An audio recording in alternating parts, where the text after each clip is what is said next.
The night Daniel Hayes found two dying children in the snow, he thought he was saving their lives. He had no idea they would save his. What started as a desperate rescue on Christmas Eve became a journey through darkness, courage, and impossible truth.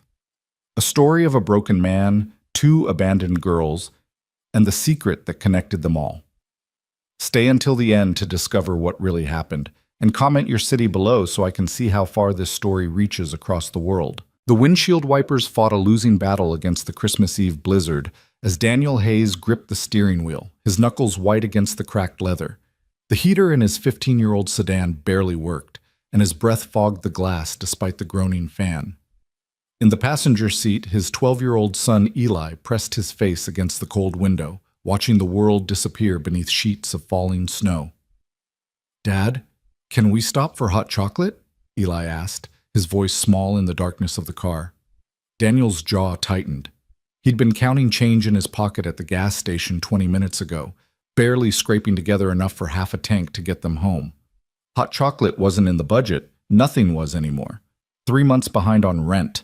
Electricity bill sitting on the kitchen counter with a red final notice stamp. His wife Sarah's medical bills still arriving 2 years after she'd lost her battle with cancer, each envelope a ghost that haunted their mailbox. "Maybe when we get home, buddy," Daniel said, forcing brightness into his voice that he didn't feel. "I think we have some packets left from last year." Eli didn't respond, just nodded and turned back to the window. The silence between them felt heavy, weighted with all the things Daniel couldn't provide anymore. Christmas used to mean something in their house. Sarah had made sure of that. Lights strung on every surface, cookies baking at midnight, presents stacked under a tree that touched the ceiling. Now their tree sat in the attic, dusty and forgotten, because Daniel couldn't bear to see it without her there to help decorate it.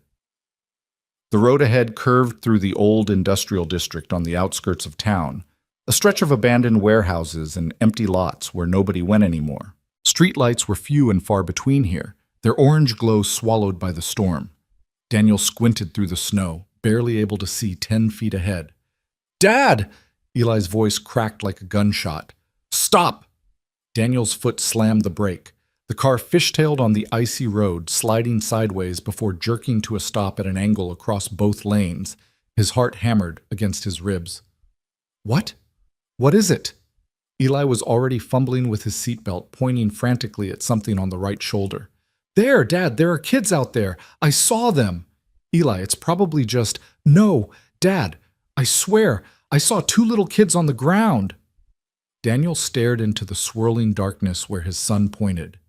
Nothing but snow and shadows. The temperature outside had to be well below freezing, the wind chill even worse. No one would be out here, especially not children. It had to be trash bags or abandoned boxes, something the storm had blown into shapes that looked human in the dark. But Eli was already opening his door. "Stay in the car," Daniel ordered, but his son was 12 years old enough to be stubborn, especially after losing his mother had made him grow up too fast. Daniel cursed under his breath and killed the engine, leaving the hazards blinking as he stepped out into the storm. The cold hit him like a physical blow. Wind screamed through his thin jacket, snow stinging his face like tiny needles. He couldn't see more than a few feet in any direction. "Eli, get back in the—" Then he saw them. 2 small shapes huddled against the guardrail, barely visible against the white ground. For a moment, Daniel's mind refused to process what he was seeing.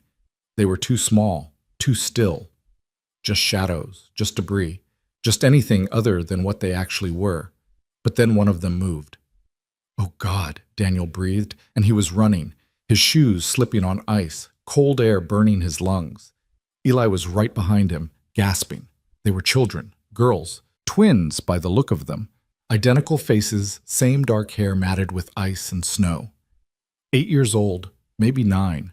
They wore summer dresses, thin cotton things with faded flower patterns, no coats, no shoes. Their feet were blue. Their lips were blue. One girl's eyes were closed, her head lolled against her sister's shoulder.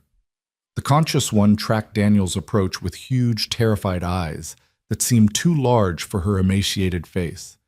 "Please," the girl whispered through chattering teeth. "Please help." Daniel dropped to his knees, his hands hovering over them, afraid to touch. afraid he'd hurt them or they'd shatter like ice sculptures. Up close, he could see things that made his stomach turn.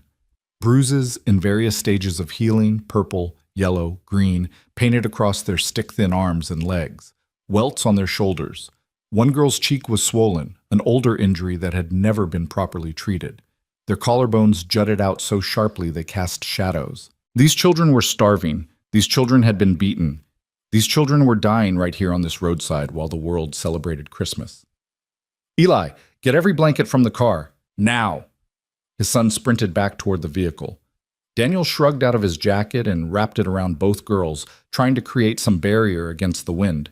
The conscious girl flinched at his touch, a full-body tremor of pure fear. I'm not going to hurt you, Daniel said, keeping his voice soft, the way he used to when Eli had nightmares. My name is Daniel. That's my son Eli. We're going to help you, okay? We're going to get you warm. We don't have any money, the girl whispered. We tried to find food, but nobody would... Her voice broke into a cough that shook her whole frame. Shh, it's okay. You don't need money. Come on, sweetheart. Can you tell me your name? Katie. She looked at her unconscious sister. That's Nora. She stopped talking an hour ago. I think she's really sick.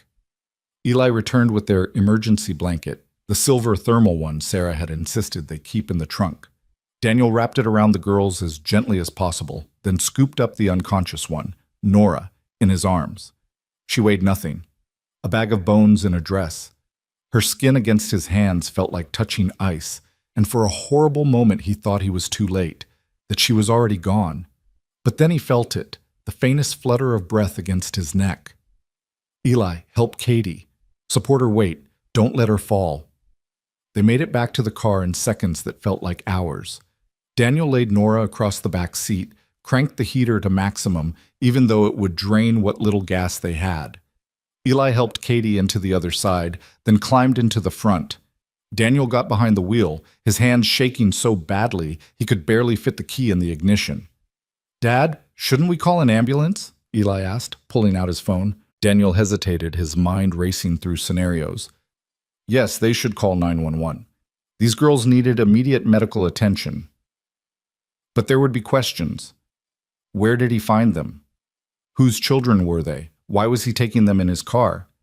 There would be police reports and social services, and the girls would be taken away, put into a system that might send them right back to whoever had done this to them. He'd heard the horror stories.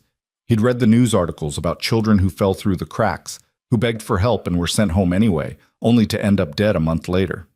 And more practically, ambulance rides cost thousands of dollars. If his name ended up anywhere on the paperwork, he'd have another bill he couldn't pay. Another crushing weight added to the mountain already burying him. Just let me get them warm first, Daniel said, pulling back onto the road.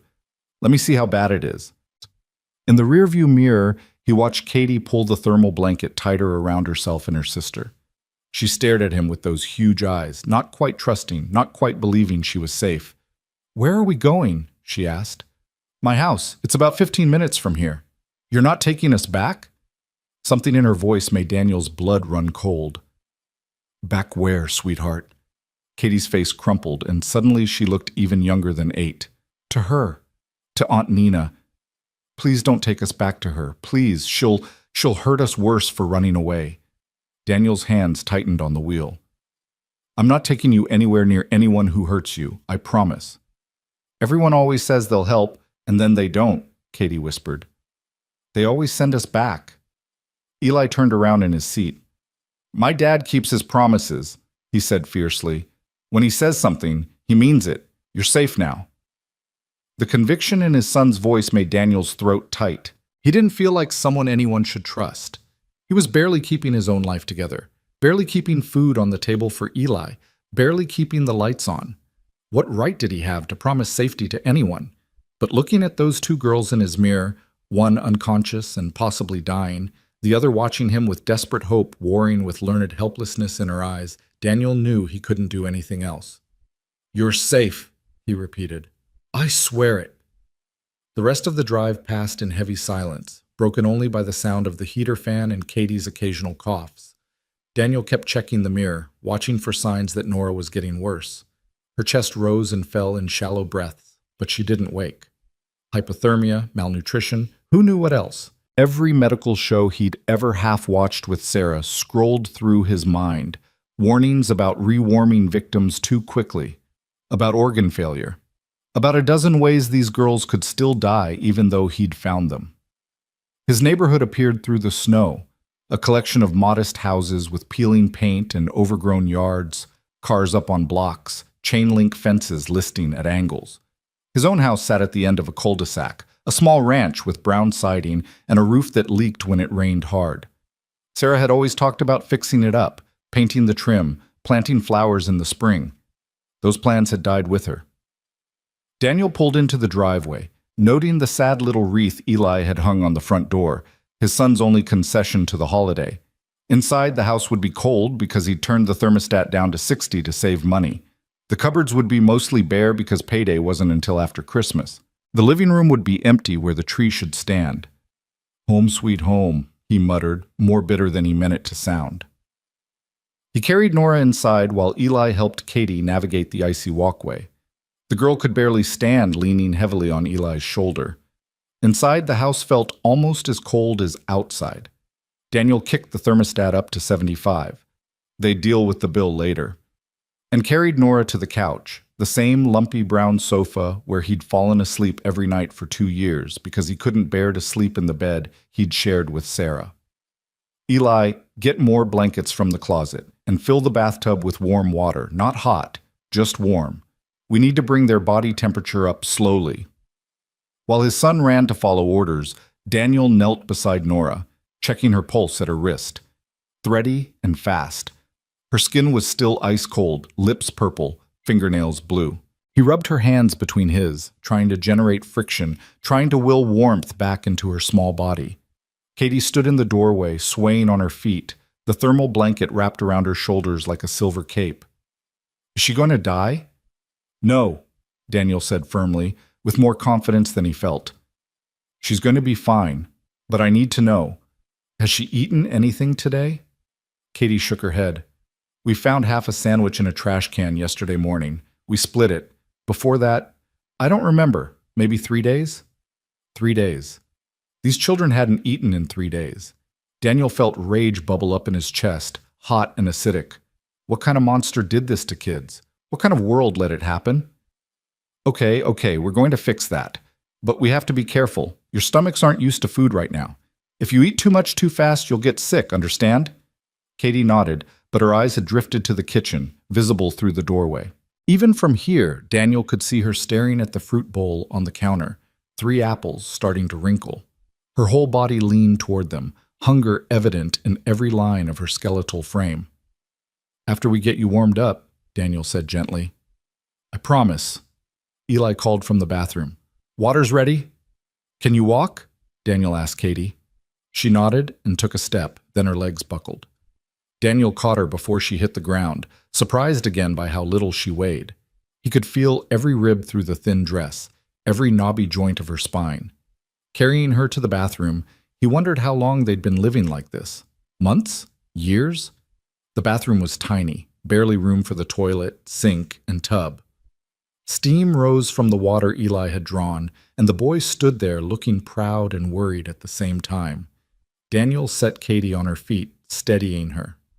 "I know this is scary, but you need to get in the water to warm up. Can you do that yourself, or do you need help?" Katie's face flushed, the first color he'd seen in her cheeks.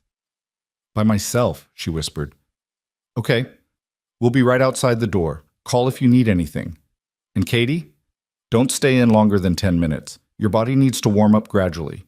He and Eli stepped into the hallway, pulling the door almost closed to give her privacy. Through the crack, they heard the soft splash as she climbed into the tub, then a small gasp that might have been pain or relief or both. Eli looked up at his father with questions written all over his face. "Dad, what happened to them?" "I don't know yet, buddy." "Are we taking them to the hospital?" Daniel ran a hand through his hair. "I'm thinking about it." "You're thinking about it?" Eli's voice rose. "Dad, they're hurt. They're starving. They need doctors." "I know that, but it's not that simple. If we take them to the hospital, the system takes over. Social services gets involved. And that girl, Katie, she's terrified of being sent back to her aunt. She said people always send them back, which means someone knew this was happening and didn't stop it. So maybe the system isn't the answer here. Then what is? That was the question, wasn't it? Daniel had no idea what he was doing. He was a 42-year-old man who could barely take care of himself and his own son, drowning in debt and grief, living in a house that was falling apart around them. He had no business taking in 2 abused, half-starved children. He had no resources, no training, no right to play hero. But he also couldn't forget the way Katie had looked at him in the car, that mix of desperate hope and learned helplessness. Please don't take us back. How many times had she said those words to adults who ignored her? How many people had failed these girls? I don't know yet, Daniel admitted, but we're going to figure it out. A crash from the living room sent them both running. Nora had fallen off the couch, her body convulsing on the floor, eyes rolled back in her head. Daniel dropped to his knees beside her, trying to remember first aid training from 20 years ago. Don't restrain her. Turn her on her side. Make sure she's breathing. Call 911, he shouted to Eli. No. Katie stood in the bathroom doorway, dripping wet, still in her dress because she'd been too modest or too scared to take it off, even for the bath. No, please. They'll take us away. They'll give us back to her. Katie, your sister is having a seizure. It's happened before. It stops on its own. Please, please don't call them. Daniel looked at Eli, phone already in his hand, then back at Nora's convulsing form, then at Katie's terrified face. Every instinct screamed to call for help. But Katie was right. The moment paramedics showed up, the girls would be taken away. The state would get involved. And if Katie was telling the truth, if the system had already failed them once— Put the phone down, Daniel heard himself say. Dad, put it down. The seizure lasted 45 seconds that felt like 45 years. When it finally stopped, Nora went limp, her breathing shallow but steady. Daniel carefully lifted her back onto the couch, checking her pulse, her pupils, looking for signs of another seizure coming. Katie climbed onto the couch beside her sister, curling around her, and Daniel didn't have the heart to tell her to get back in the bath. Has she had seizures before? He asked quietly. Katie nodded against her sister's shoulder. When she doesn't eat for too long, or when it's really cold. Aunt Nina said it's because she's weak and stupid, but I don't think that's true. I think it's because Aunt Nina doesn't feed us enough. The casual way she said it, like she was discussing the weather, made Daniel's heart crack. These girls had been living in hell, and they'd learned to accept it as normal. How do you come back from that? How do you teach someone that they deserve basic human kindness when they've been shown nothing but cruelty? Okay, Daniel said, forcing his voice to stay calm. Okay, here's what we're going to do. Eli, go to the kitchen and make some warm broth. Just chicken bouillon and water, nothing heavy.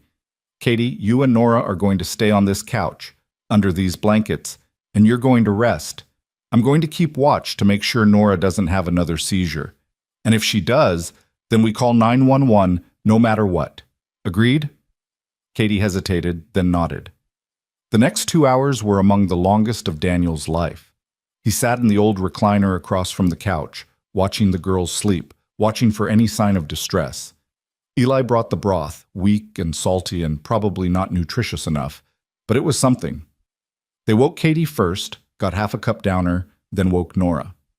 The moment Nora's eyes opened, she started crying. Not loud sobs, but silent tears that tracked down her hollow cheeks, while her gaze darted around the unfamiliar room in pure panic.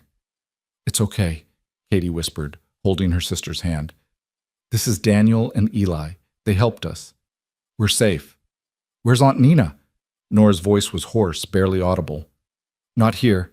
She doesn't know where we are. She'll find us. She always finds us. Katie looked at Daniel, and he saw the question in her eyes. Is that true? Will she find us? Nobody's going to hurt you here, Daniel said. I promise. Over the next hour, as warmth and a little food worked their magic, the girls gradually stopped looking like they were about to shatter. Color crept back into their faces. Their shivering subsided.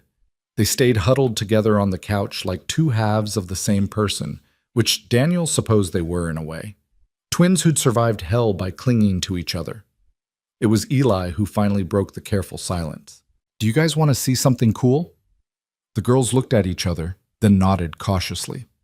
Eli disappeared into his room and returned carrying something Daniel hadn't seen in 2 years, the box of Christmas decorations from the attic. His son set it on the floor and started pulling out strings of lights, ornaments wrapped in newspaper, the angel that used to sit on top of their tree. "Eli, what are you doing?" Daniel asked.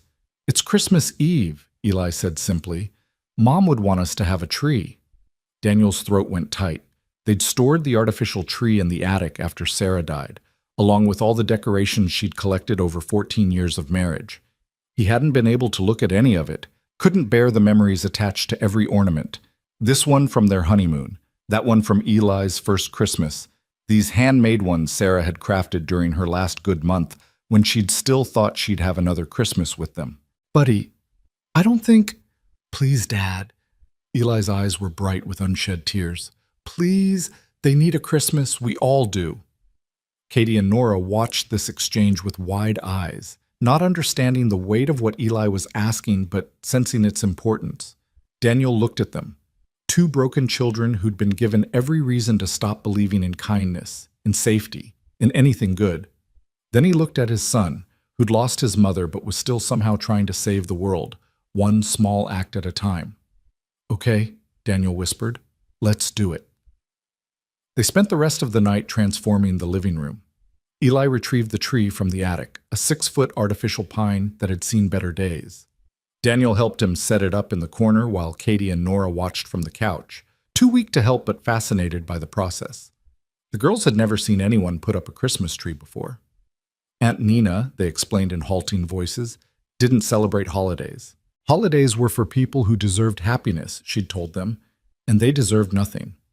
Eli wrapped lights around the branches with the concentration of a surgeon, making sure they were evenly spaced, just like Sarah had taught him. Daniel hung ornaments, each one a small knife to his heart. Here was the glass ball from their first apartment, when they'd been young and poor and deliriously happy.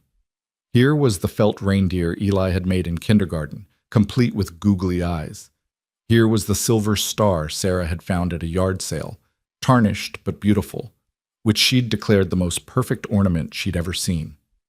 Katie's voice was small in the quiet room. "Why are you doing this? We're nobody. We're just—" Her voice broke. "We're just the throwaway kids." Daniel set down the ornament in his hand and crossed to the couch. He knelt in front of both girls, making sure they could see his face, see that he meant what he was about to say. "You are not throwaway kids. You are not nobody. You are Katie and Nora, and you are important, and you deserve every good thing in the world. And I know you don't believe that yet, because the people who should have protected you taught you something different. But we're going to change that, starting tonight." "But we can't pay you," Nora whispered, speaking for the first time since her seizure. "We don't have anything." "I'm not asking for payment. That's not how family works." "We're not your family." Daniel glanced at Eli, who'd stopped stringing lights to listen. "Family isn't just about blood," he said slowly, working through the thought as he spoke it. "It's about who shows up when you need them. It's about who makes you feel safe. And maybe we've only known each other for a few hours, but you're here, and we're here, and we're going to take care of each other. That makes us family." Katie and Nora looked at each other, having one of those silent twin conversations. Then Katie asked, "Can we help with the tree?" "I thought you'd never ask," Eli said, grinning. What followed was messy and chaotic and completely imperfect. The girls could barely stand for more than a few minutes at a time, so they hung ornaments while sitting on the floor, passing decorations up to Eli, who'd climbed the stepladder to place them high on the tree. They argued about where things should go, whether the angel should face the window or the room, whether silver or gold balls looked better in the front. Katie giggled when Nora put an ornament on upside down. Nora smiled, actually smiled, when Eli let her plug in the lights and the tree blazed to life. Daniel stood back and watched, and for the first time in 2 years, his house felt like a home. By midnight, the tree was complete. Glowing in the dark living room, gifts scattered beneath it, mostly things from Eli's room that he'd wrapped in newspaper and offered without being asked. The girls had fallen asleep on the couch again, this time with full stomachs, another cup of broth each, plus half an apple, and warm bodies. They slept with their hands clasped together, two halves of a broken whole starting to heal.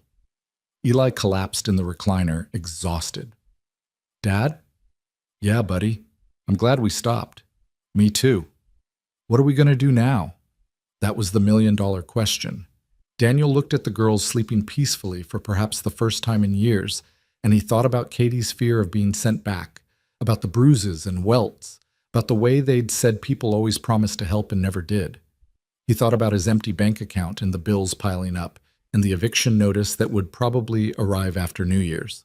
He thought about how he was barely keeping his and Eli's heads above water, how he had nothing to offer these girls except a leaky house and good intentions. Then he thought about how Katie had looked at the Christmas tree, like she was seeing magic for the first time.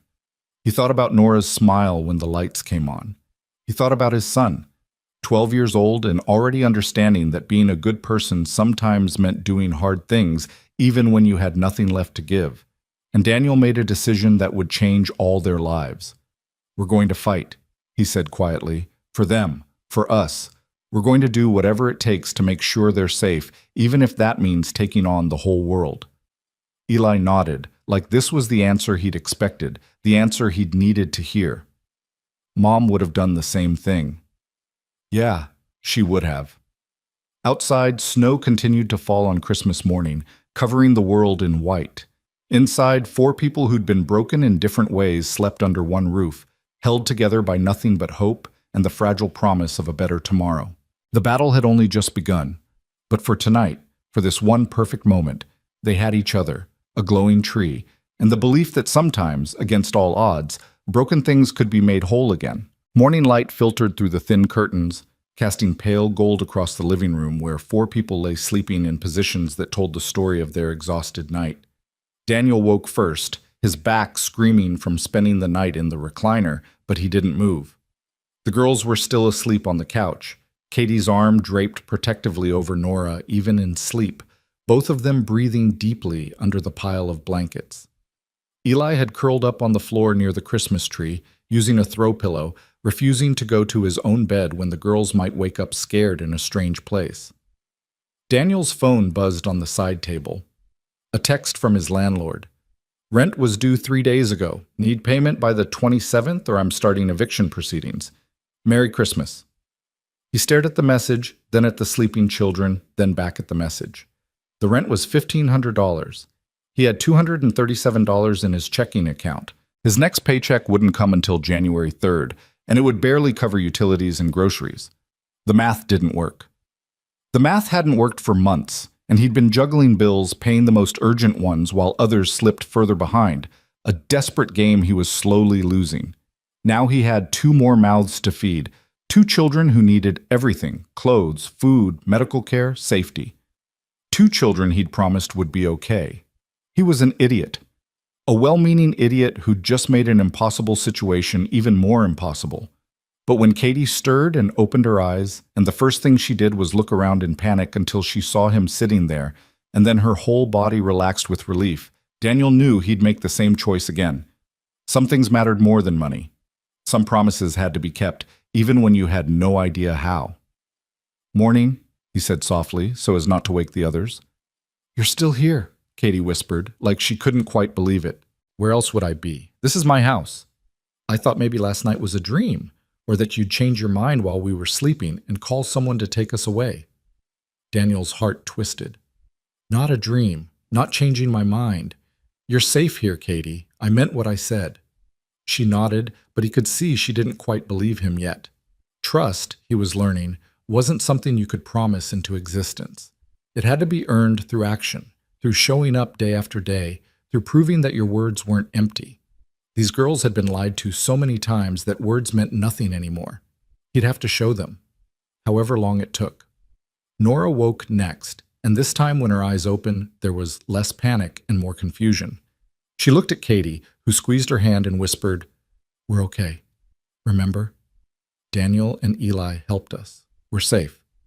"I'm hungry," Nora said, and it was such a normal thing for a child to say that Daniel almost laughed with relief. "Let's see what we can do about that." In the kitchen, Daniel assessed their supplies with growing concern. A box of pasta, 3 cans of soup, the apples in the fruit bowl, some eggs that were probably still good, bread that was definitely stale, a jar of peanut butter with maybe 2 tablespoons left at the bottom. He'd been planning to go shopping after he got paid, stretching what they had until then. But that was feeding 2 people, not 4. And these girls needed to eat frequently, small amounts at first, but multiple times a day to get their strength back without overwhelming their starved systems. He made scrambled eggs with the last of the bread, toasted and buttered. It wasn't much, but it was warm and it was protein. The girls ate slowly, carefully, like they expected the food to be snatched away at any moment.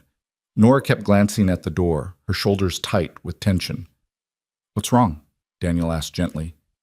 "She always came in the morning," Nora whispered. "Aunt Nina, she'd come check if we were still in bed. And if we weren't exactly where we were supposed to be, or if we'd messed something up, she'd—" Her voice trailed off, but Daniel could fill in the blanks from the bruises he'd seen. "Your aunt isn't here. She doesn't know where you are. And even if she did, she'd have to go through me to get to you." "You don't know her," Katie said quietly. "She's really mean. She told us once that nobody would ever want us, that we were too much trouble, that even our own parents didn't want us because they died and left us behind. She said we should be grateful she took us in instead of letting the state put us in separate foster homes." The casual cruelty of it made Daniel's hands clench around his coffee mug. "Your aunt is wrong about all of it. Your parents died. That wasn't their choice, and it wasn't your fault. And you are wanted. You're wanted right here." Eli stumbled into the kitchen, hair sticking up in every direction, and immediately went to the cabinet to pull out 2 packages of instant hot chocolate he'd been saving. He made them carefully, testing the temperature before sliding the mugs across the table to Katie and Nora. "Merry Christmas," he said, grinning. "I promised you hot chocolate last night, didn't I, Dad?" The girls stared at the mugs like they contained liquid gold. Katie picked hers up with both hands, inhaling the chocolate scent, and her eyes filled with tears. "Nobody's ever—" She stopped, swallowed hard. "Thank you." They spent Christmas morning in a strange bubble of almost normalcy. Daniel found some of Eli's old clothes that might fit the girls, sweatpants and hoodies that would be too big, but at least warmer than their thin dresses. Katie and Nora took turns showering properly this time, and when they emerged with clean hair and wearing clothes that actually covered their bodies, they looked more like children and less like victims of war. But the bruises were still visible, the hollow spaces in their cheeks, the way they startled at sudden movements, the way they stood close to walls, always keeping exits in sight. Trauma couldn't be washed away with soap and water. Eli insisted they open the presents under the tree, his video games, some books, a soccer ball he never used anymore. The girls opened each gift with reverent care, like they were made of glass. Nora held a stuffed bear that Eli had won at a carnival years ago, clutching it to her chest. "I can really keep this?" she asked. "It's yours," Eli said. "That's what presents are. Nobody takes them back." Around noon, reality intruded in the form of Daniel's phone ringing. The caller ID showed a number he didn't recognize. He almost didn't answer, but something made him step into the kitchen and take the call. "Hello? Is this Daniel Hayes?" A woman's voice, professional and clipped. "Yes. Who's this?" "My name is Jennifer Walters. I'm a social worker with Child Protective Services. I received a report this morning about 2 children possibly staying at your address without proper guardianship. Can you tell me if you're currently housing minors who aren't your legal dependents?"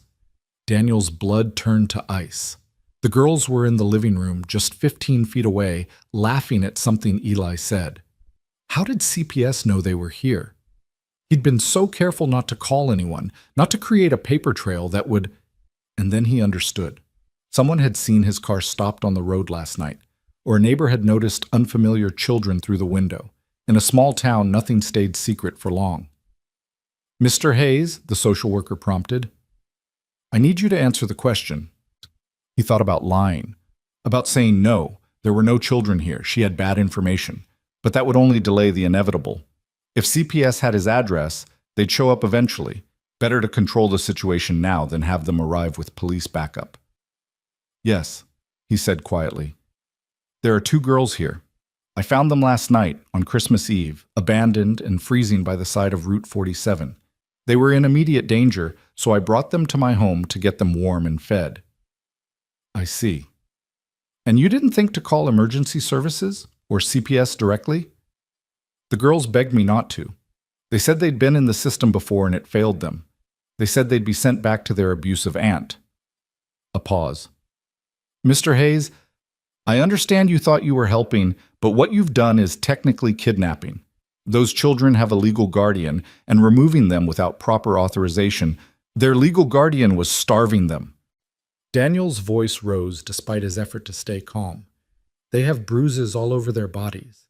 They haven't eaten in 3 days. One of them had a seizure from malnutrition.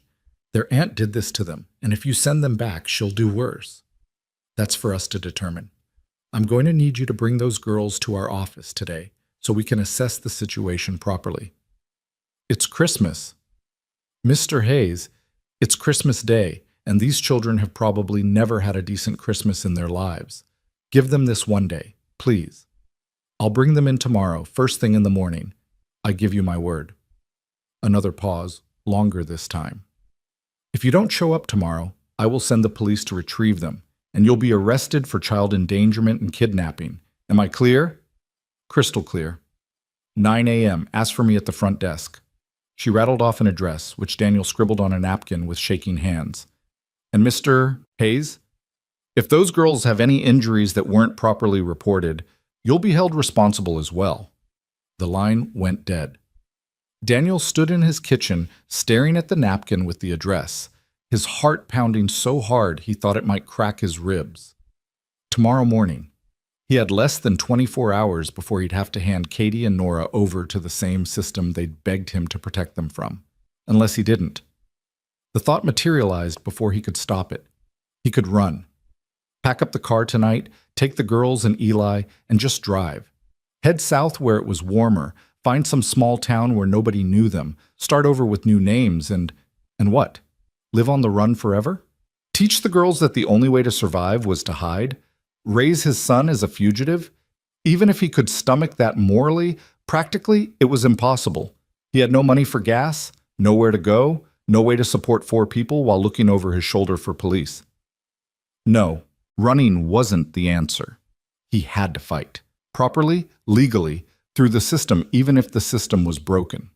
He had to prove that these girls were in danger, that their aunt was unfit, that they deserved better. And he had to do it in less than a day. When he returned to the living room, 3 faces turned toward him expectantly. Eli, who'd obviously heard at least part of the conversation, looked worried. Katie and Nora looked terrified because they'd heard it too, and they knew what CPS meant. "You're giving us back," Katie said flatly. Not a question, a statement of inevitability. "No, I'm going to fight to keep you, but I need your help to do it. I need you to tell me everything about your aunt, about what she's done to you. I need names, dates, places. I need evidence, because tomorrow morning we have to go talk to a social worker, and we have to convince her that you're not safe with your aunt." "Nobody ever believes us," Nora whispered. "Then we'll make them believe. Come on, sit down, start from the beginning." What followed was 3 hours of the most heartbreaking testimony Daniel had ever heard. The girls sat close together on the couch, holding hands, taking turns speaking when the memories became too painful for one to continue alone. They told him about their parents, kind, loving people who died in a car accident when the twins were 4 years old. They told him about going to live with their mother's sister, Nina, who'd seemed nice at first but changed once the social worker stopped making regular visits. The abuse had started small, criticism that became constant, punishments that became excessive, meals that became smaller and less frequent, withheld entirely as discipline for infractions as minor as speaking too loudly or forgetting to make their bed perfectly. The girls had learned to be quiet, invisible, perfect, but perfect was never good enough for Nina. She said we were expensive, Katie explained, that we cost too much money, ate too much food, took up too much space. She'd lock us in the basement sometimes for days with just a bucket and 1 bottle of water. She said we needed to learn what it felt like to really suffer, so we'd be grateful for what she gave us. The basement.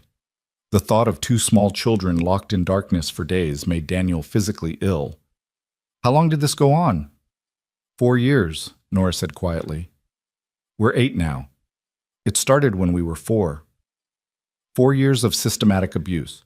4 years of torture disguised as guardianship. And nobody had noticed, or nobody had cared enough to intervene. The girls mentioned in passing that teachers had asked about bruises, that neighbors had called CPS twice, that social workers had visited. But Nina always had explanations. The girls were clumsy. They fought with each other.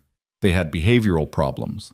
And she'd coached the twins on what to say, threatening worse punishment if they told the truth. She said if we ever told anyone, she'd make sure we were separated, Katie said. She'd tell them we were dangerous, that we hurt each other, and they'd put us in different foster homes and we'd never see each other again. That was worse than anything else she could do to us. We couldn't lose each other. Daniel understood. These girls had lost their parents, their home, their childhood. Each other was all they had left. The threat of separation was the ultimate weapon, and Nina had wielded it expertly. What about your uncle? Daniel asked. You mentioned her husband, Mark. Where was he during all this? The girls exchanged glances. Uncle Mark knew, Katie said carefully. He didn't hurt us himself, but he knew what Aunt Nina was doing.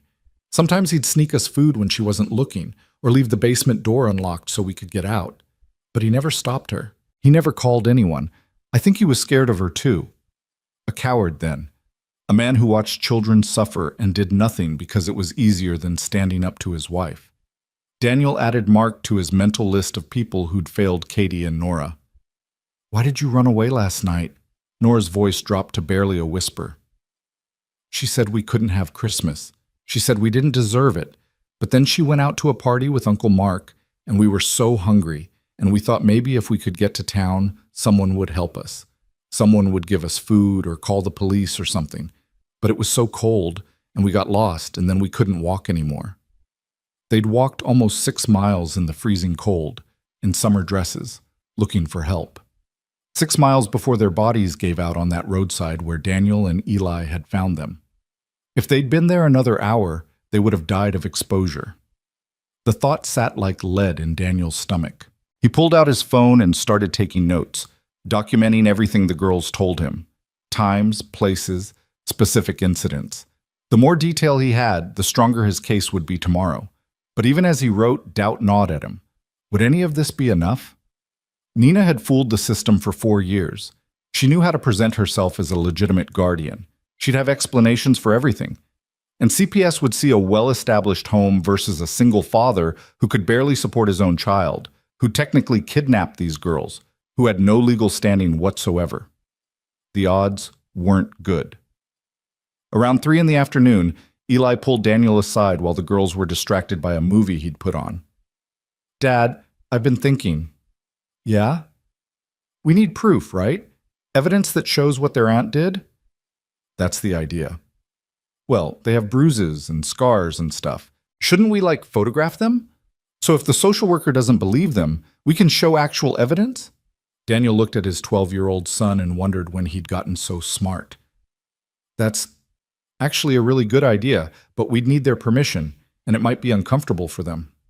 I'll ask Katie, Eli said. I think she trusts me. 10 minutes later, with Katie's careful consent and Nora's nervous agreement, Daniel found himself documenting 4 years of abuse through his phone's camera.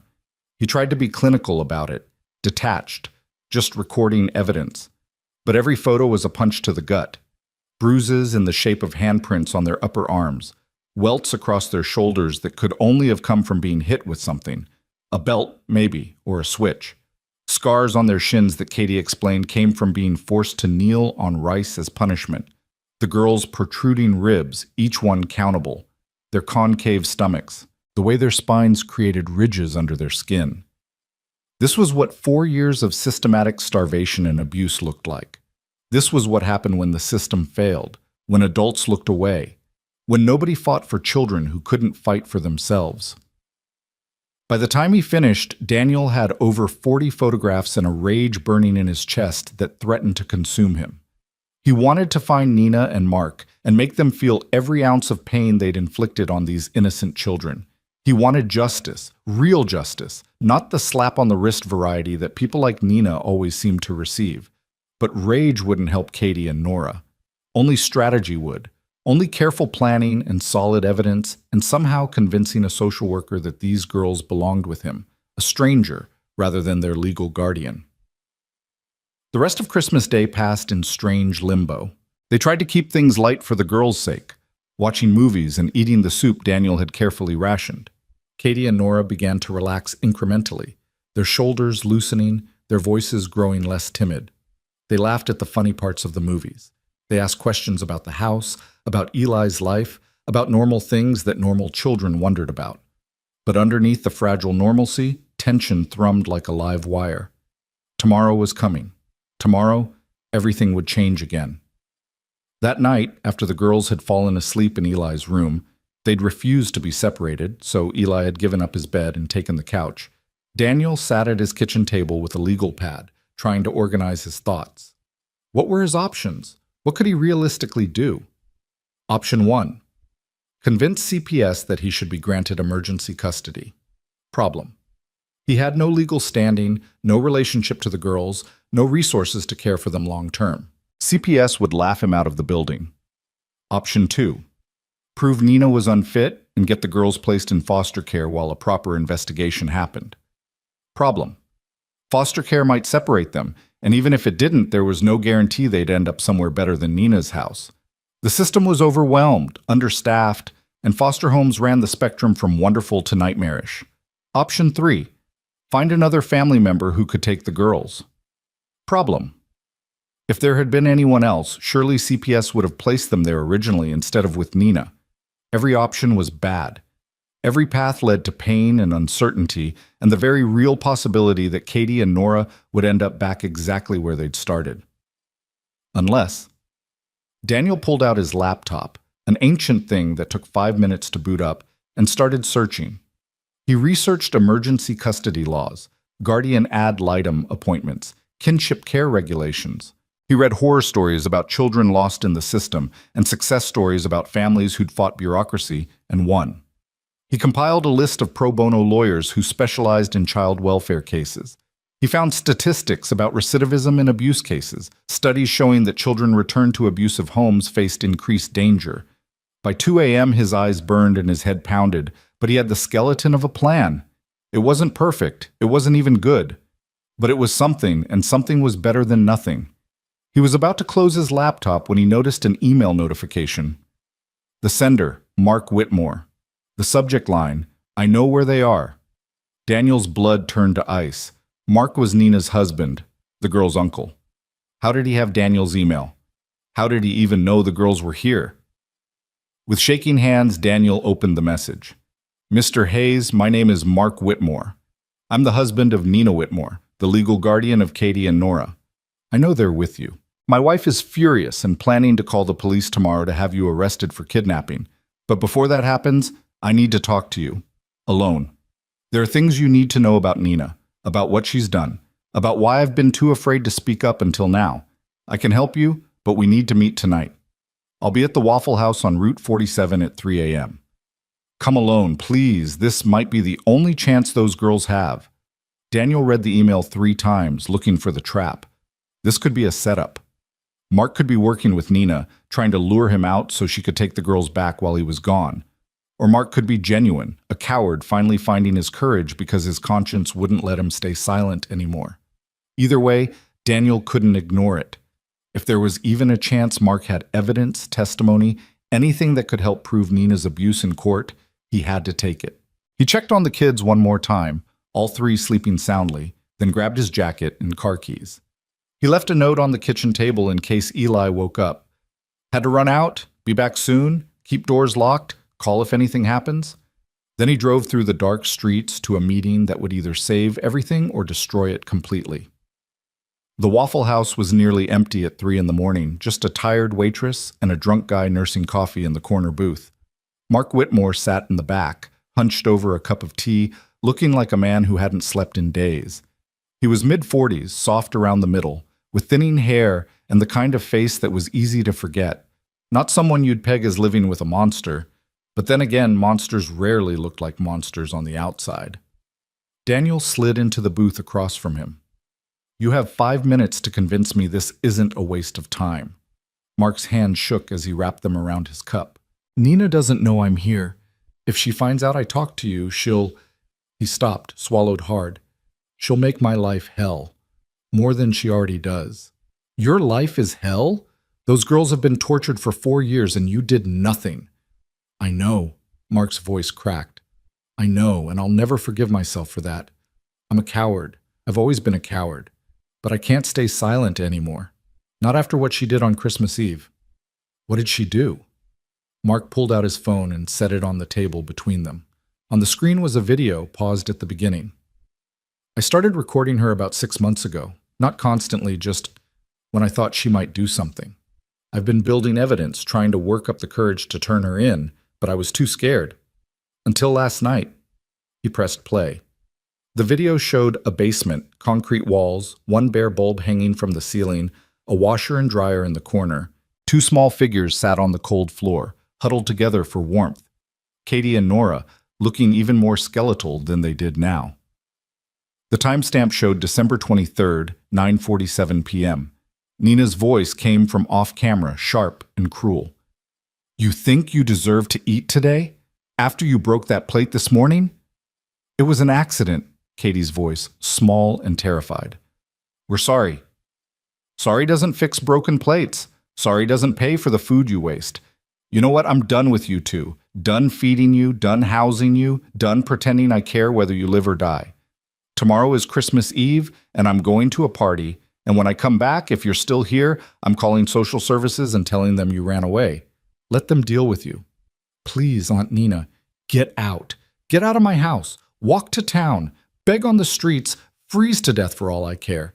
You have 10 minutes to leave before I call the police and report you as runaways. The video showed Nina's legs walking away, the basement door slamming shut. The girls sat in stunned silence for a moment. Then Katie started crying, deep, gulping sobs of a child who'd finally been pushed past their breaking point. We have to go, Nora whispered in the video. She means it this time. It's so cold outside. We'll die. We'll die here too. Come on. The video ended. Daniel stared at the phone, rage and vindication warring in his chest. This was evidence. Solid, undeniable proof of Nina's abuse, of her intent to abandon the children, of the fact that Katie and Nora hadn't run away. They'd been driven out into a blizzard and left to die. I have more videos, Mark said quietly. Dozens of them. Her screaming at the girls, hitting them, locking them in the basement without food, saying things that... His voice broke. Things no child should ever hear. I've been documenting it for months, but I didn't know what to do with it. If I gave it to the police, Nina would know it was me. She'd find a way to destroy me. She's smart, Mr. Hayes. She knows how to manipulate people, how to play the victim. I've seen her cry on command to convince social workers that she's a loving guardian being slandered by troubled children. She's gotten away with this for 4 years because she knows exactly what to say. Why are you helping now? Mark finally met Daniel's eyes. Because when I came home on Christmas morning and found the girls gone, Nina laughed. She actually laughed and said, "Good riddance." She assumed they'd died in the cold, and she was happy about it. That's when I realized I'd been married to a psychopath. That's when I knew if I didn't do something, those girls' blood would be on my hands forever. He slid his phone across the table. Take it. Take all of it. Show it to the social worker tomorrow. Get those girls away from Nina permanently.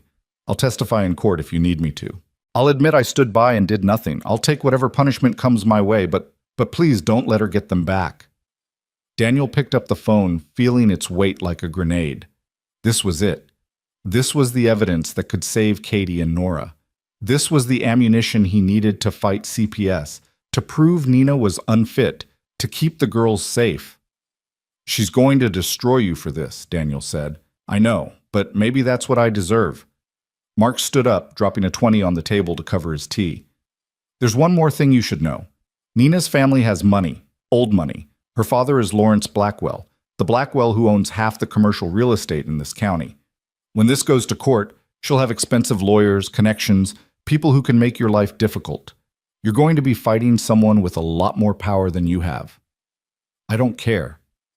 I figured you'd say that. Mark almost smiled. The girls are lucky you found them. I hope that counts for something when this is all over. Then he walked out into the pre-dawn darkness, leaving Daniel alone with a phone full of evidence and the growing realization that this fight was going to be even harder than he'd imagined. But as he drove home, watching the sky lighten from black to gray, Daniel felt something he hadn't felt in years. Hope. Real hope. The kind that came from having a chance, however small, to make something right in a world full of wrongs. He'd saved Katie and Nora from freezing to death. Now he had the tools to save them from ever being hurt again. Whatever came next, legal battles, financial ruin, facing down a family with power and money and connections, he'd handle it, because some promises had to be kept, some children had to be protected, some fights had to be fought, even when you were outmatched and outgunned and running on nothing but desperation and love. Dawn was breaking when Daniel pulled into his driveway. Inside the house, 3 children slept peacefully, trusting him to keep them safe. He wouldn't let them down, not now, not ever. The war had begun, and Daniel Hayes intended to win. Daniel had barely slept 2 hours when Eli shook him awake, panic written across his face. The morning sun streamed through the living room window where Daniel had collapsed on the couch after returning from his meeting with Mark, still clutching the phone that held their salvation. "Dad, wake up. Katie's having a nightmare and I can't calm her down. And Nora's crying too, and I don't know what to do." Daniel was on his feet instantly, his body moving before his mind fully caught up. In Eli's bedroom, he found both girls tangled in blankets, Katie thrashing and whimpering while Nora tried desperately to wake her sister, tears streaming down her own face. "Katie, hey, it's okay," Daniel said softly, kneeling beside the bed. He didn't touch her. Trauma victims often responded badly to being grabbed during nightmares, but kept his voice low and steady. "You're safe. You're at my house. Nobody's going to hurt you." Katie's eyes flew open, wild and unfocused. For a moment, she didn't seem to see him at all, still trapped somewhere between sleep and memory.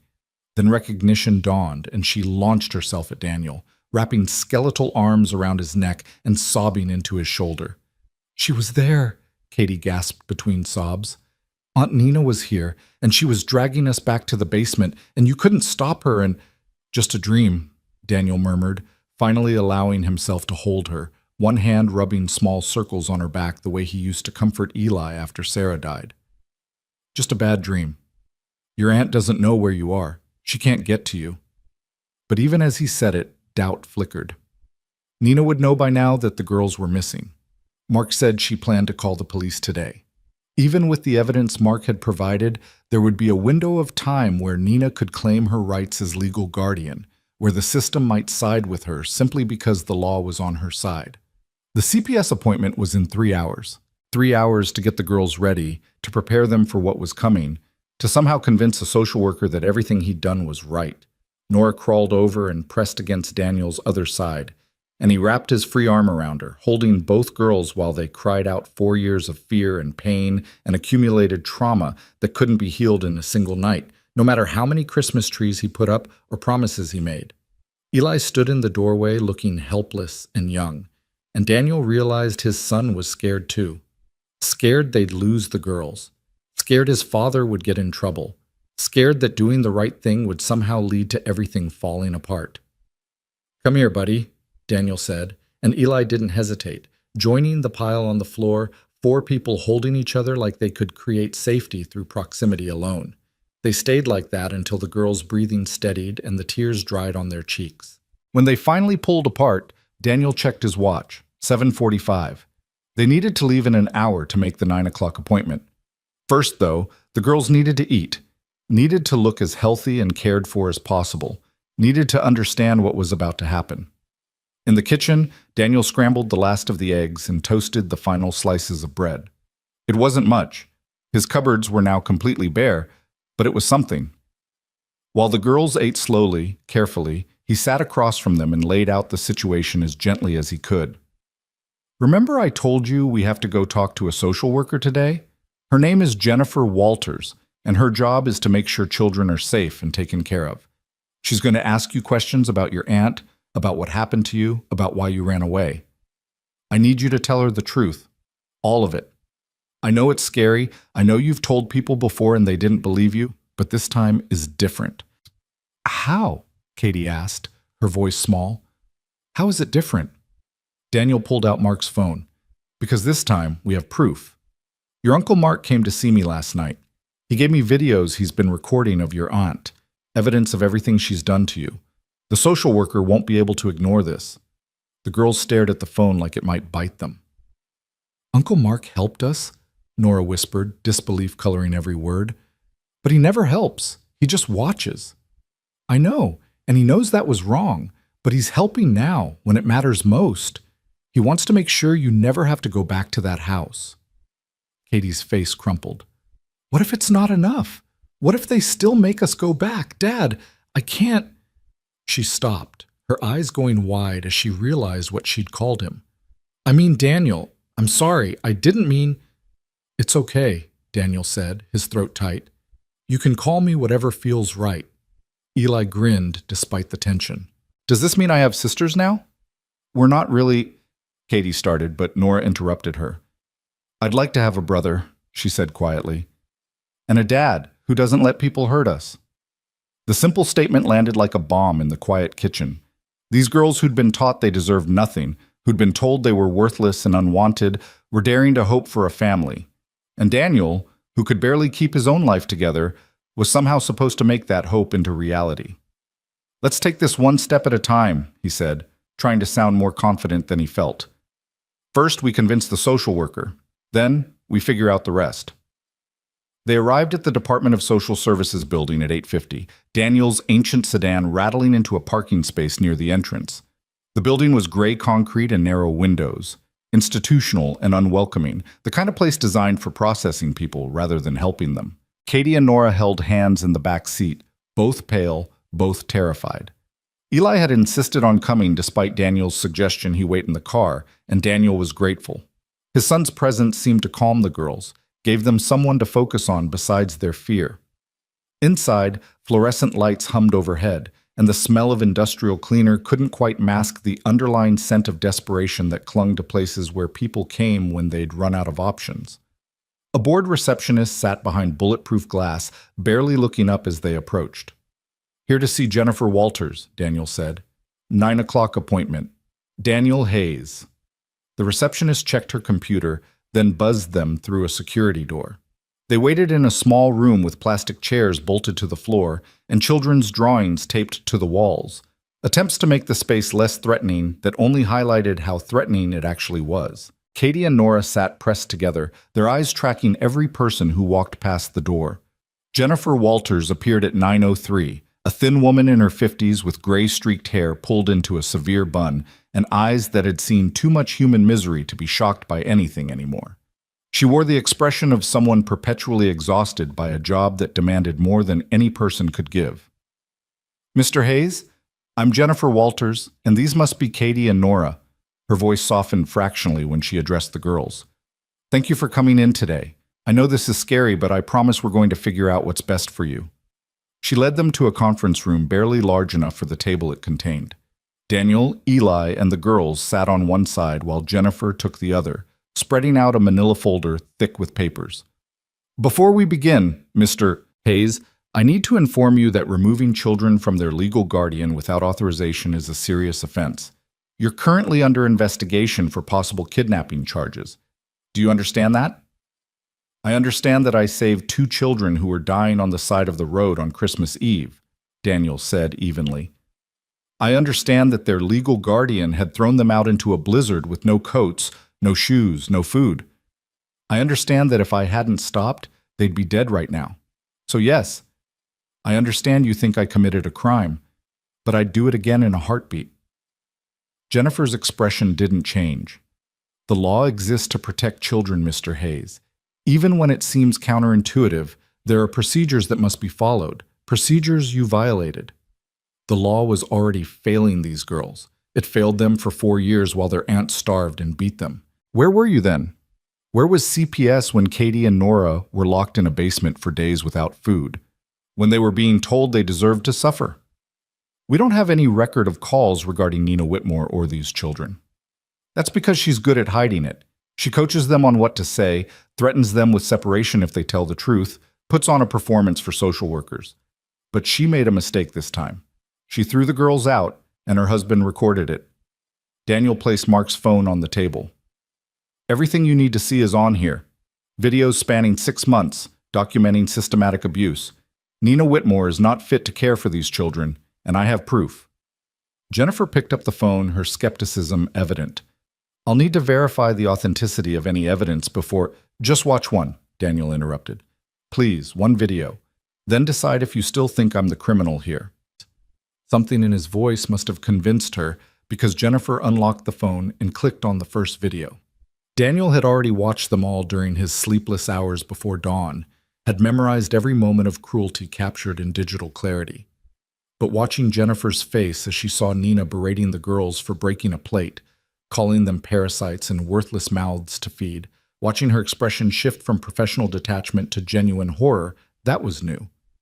The video showed Nina grabbing Katie by the hair, shaking her hard enough that her neck snapped back. You want to eat today? You'll eat what I give you when I give it to you, and you'll be grateful. Or you can go hungry. Your choice, you little leech. Jennifer stopped the video. Her hands trembled slightly as she set the phone down. How many videos are there? 47, Daniel said. Some are 30 seconds long. Some are 10 minutes. All of them show the same pattern of abuse, neglect, and psychological torture. Mark Whitmore has agreed to testify. He'll confirm that these videos are real, that they were taken in Nina's house, that he witnessed years of abuse and stayed silent because he was afraid of his wife. Jennifer turned to Katie and Nora, and her professional mask had cracked just enough to show the human underneath. Girls, I need to ask you some questions. I know you've probably been asked these things before, and I know adults haven't always believed you, but I need you to try one more time. Can you do that? Katie glanced at Daniel, who nodded encouragement. Okay, she whispered. What followed was an hour of gentle but thorough questioning. Jennifer asked about their daily life with Nina, about meals and punishments and injuries. She asked about school. The girls admitted they hadn't been enrolled in over a year, that Nina claimed she was homeschooling them, but never actually taught them anything. She asked about Mark, about whether he'd ever hurt them directly. She asked about the night they ran away, making them walk through every detail. The girls answered as honestly as they could, their voices getting stronger as they realized Jennifer was actually listening, actually taking notes, actually treating their words as credible instead of dismissing them as troubled children making up stories. When Nora described being locked in the basement with no light and minimal food for 3 days after accidentally spilling milk, Jennifer had to pause and compose herself before continuing. Finally, she turned back to Daniel. You said you took photographs of their injuries? Daniel pulled out his phone and handed it over. Jennifer scrolled through the images, her jaw tightening with each new photograph. The bruises, the welts, the visible ribs, the hollows in their cheeks. Evidence that couldn't be explained away by clumsy children or sibling fights. Mr. Hayes, I'm going to be frank with you. What you did, taking these children without authorization, was illegal. Under normal circumstances, I'd have to involve law enforcement. However, she paused, seeming to choose her words carefully. These are not normal circumstances. Based on what I've seen today, I believe these children were in immediate danger. I believe you acted to save their lives. And I believe that returning them to Nina Whitmore would put them at severe risk of further harm or death. Daniel felt something in his chest unclench, just slightly. So what happens now? Now I file for emergency removal and protective custody. The videos and photographs you've provided constitute sufficient evidence to remove the children from their current guardian, pending a full investigation. Nina Whitmore will be notified that her guardianship is under review. She'll have the right to contest this in court, and given what you've told me about her family's resources, she almost certainly will contest it. Where will the girls go? Jennifer's expression turned apologetic. Standard protocol is placement in licensed foster care while we investigate and arrange a hearing. I have several facilities that— No. The word came from Katie, sharp and loud. No, we're not going to foster care. We're staying with Daniel and Eli. That's our home now. Sweetie, I understand you feel safe with Mr. Hayes, but he's not a licensed foster parent. He hasn't been through the background checks or training required to— I don't care about checks or training, Nora said, her voice shaking but determined. He saved us. He kept us warm and fed us and gave us Christmas. He promised we were safe. We're not leaving him. Both girls had tears streaming down their faces, and Eli looked like he might start crying too. Daniel felt the weight of their trust like a physical thing, crushing and uplifting at the same time. "Ms. Walters," Daniel said carefully, "what would it take for me to become a licensed emergency foster placement? What hoops do I need to jump through?" Jennifer sighed. "It's not a quick process. Background check, home inspection, references, financial verification, hours of training. Under normal circumstances, it takes weeks or months. We don't have that kind of time. But there are exceptions, right? Emergency placements when a child's welfare is at stake? Technically, yes, but those require supervisor approval, and my supervisor is notoriously difficult to convince. She's very by the book." "Then let's go talk to her, right now, because I'm not letting these girls go into the foster system where they might be separated or placed with people who don't understand what they've been through. They've been shuffled around enough. They need stability. They need people who actually care about them. And whether you believe it or not, whether the law recognizes it or not, they need us and we need them." Jennifer studied him for a long moment. Then she stood abruptly. "Wait here. All of you. Don't leave this room." She disappeared into the hallway, taking Mark's phone and Daniel's phone with her.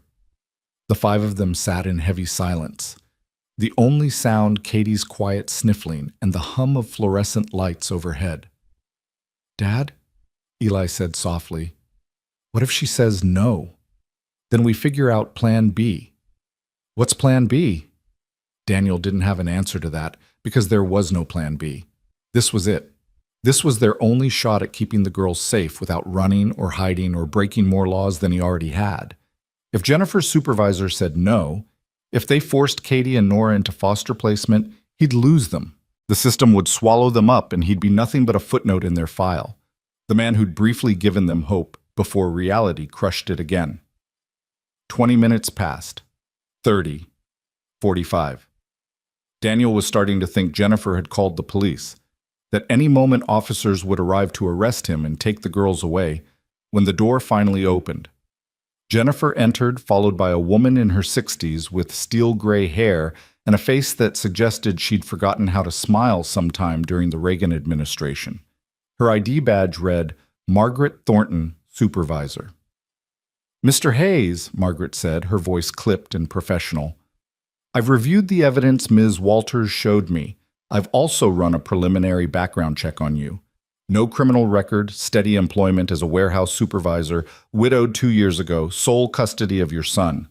References from your employer describe you as reliable and hardworking."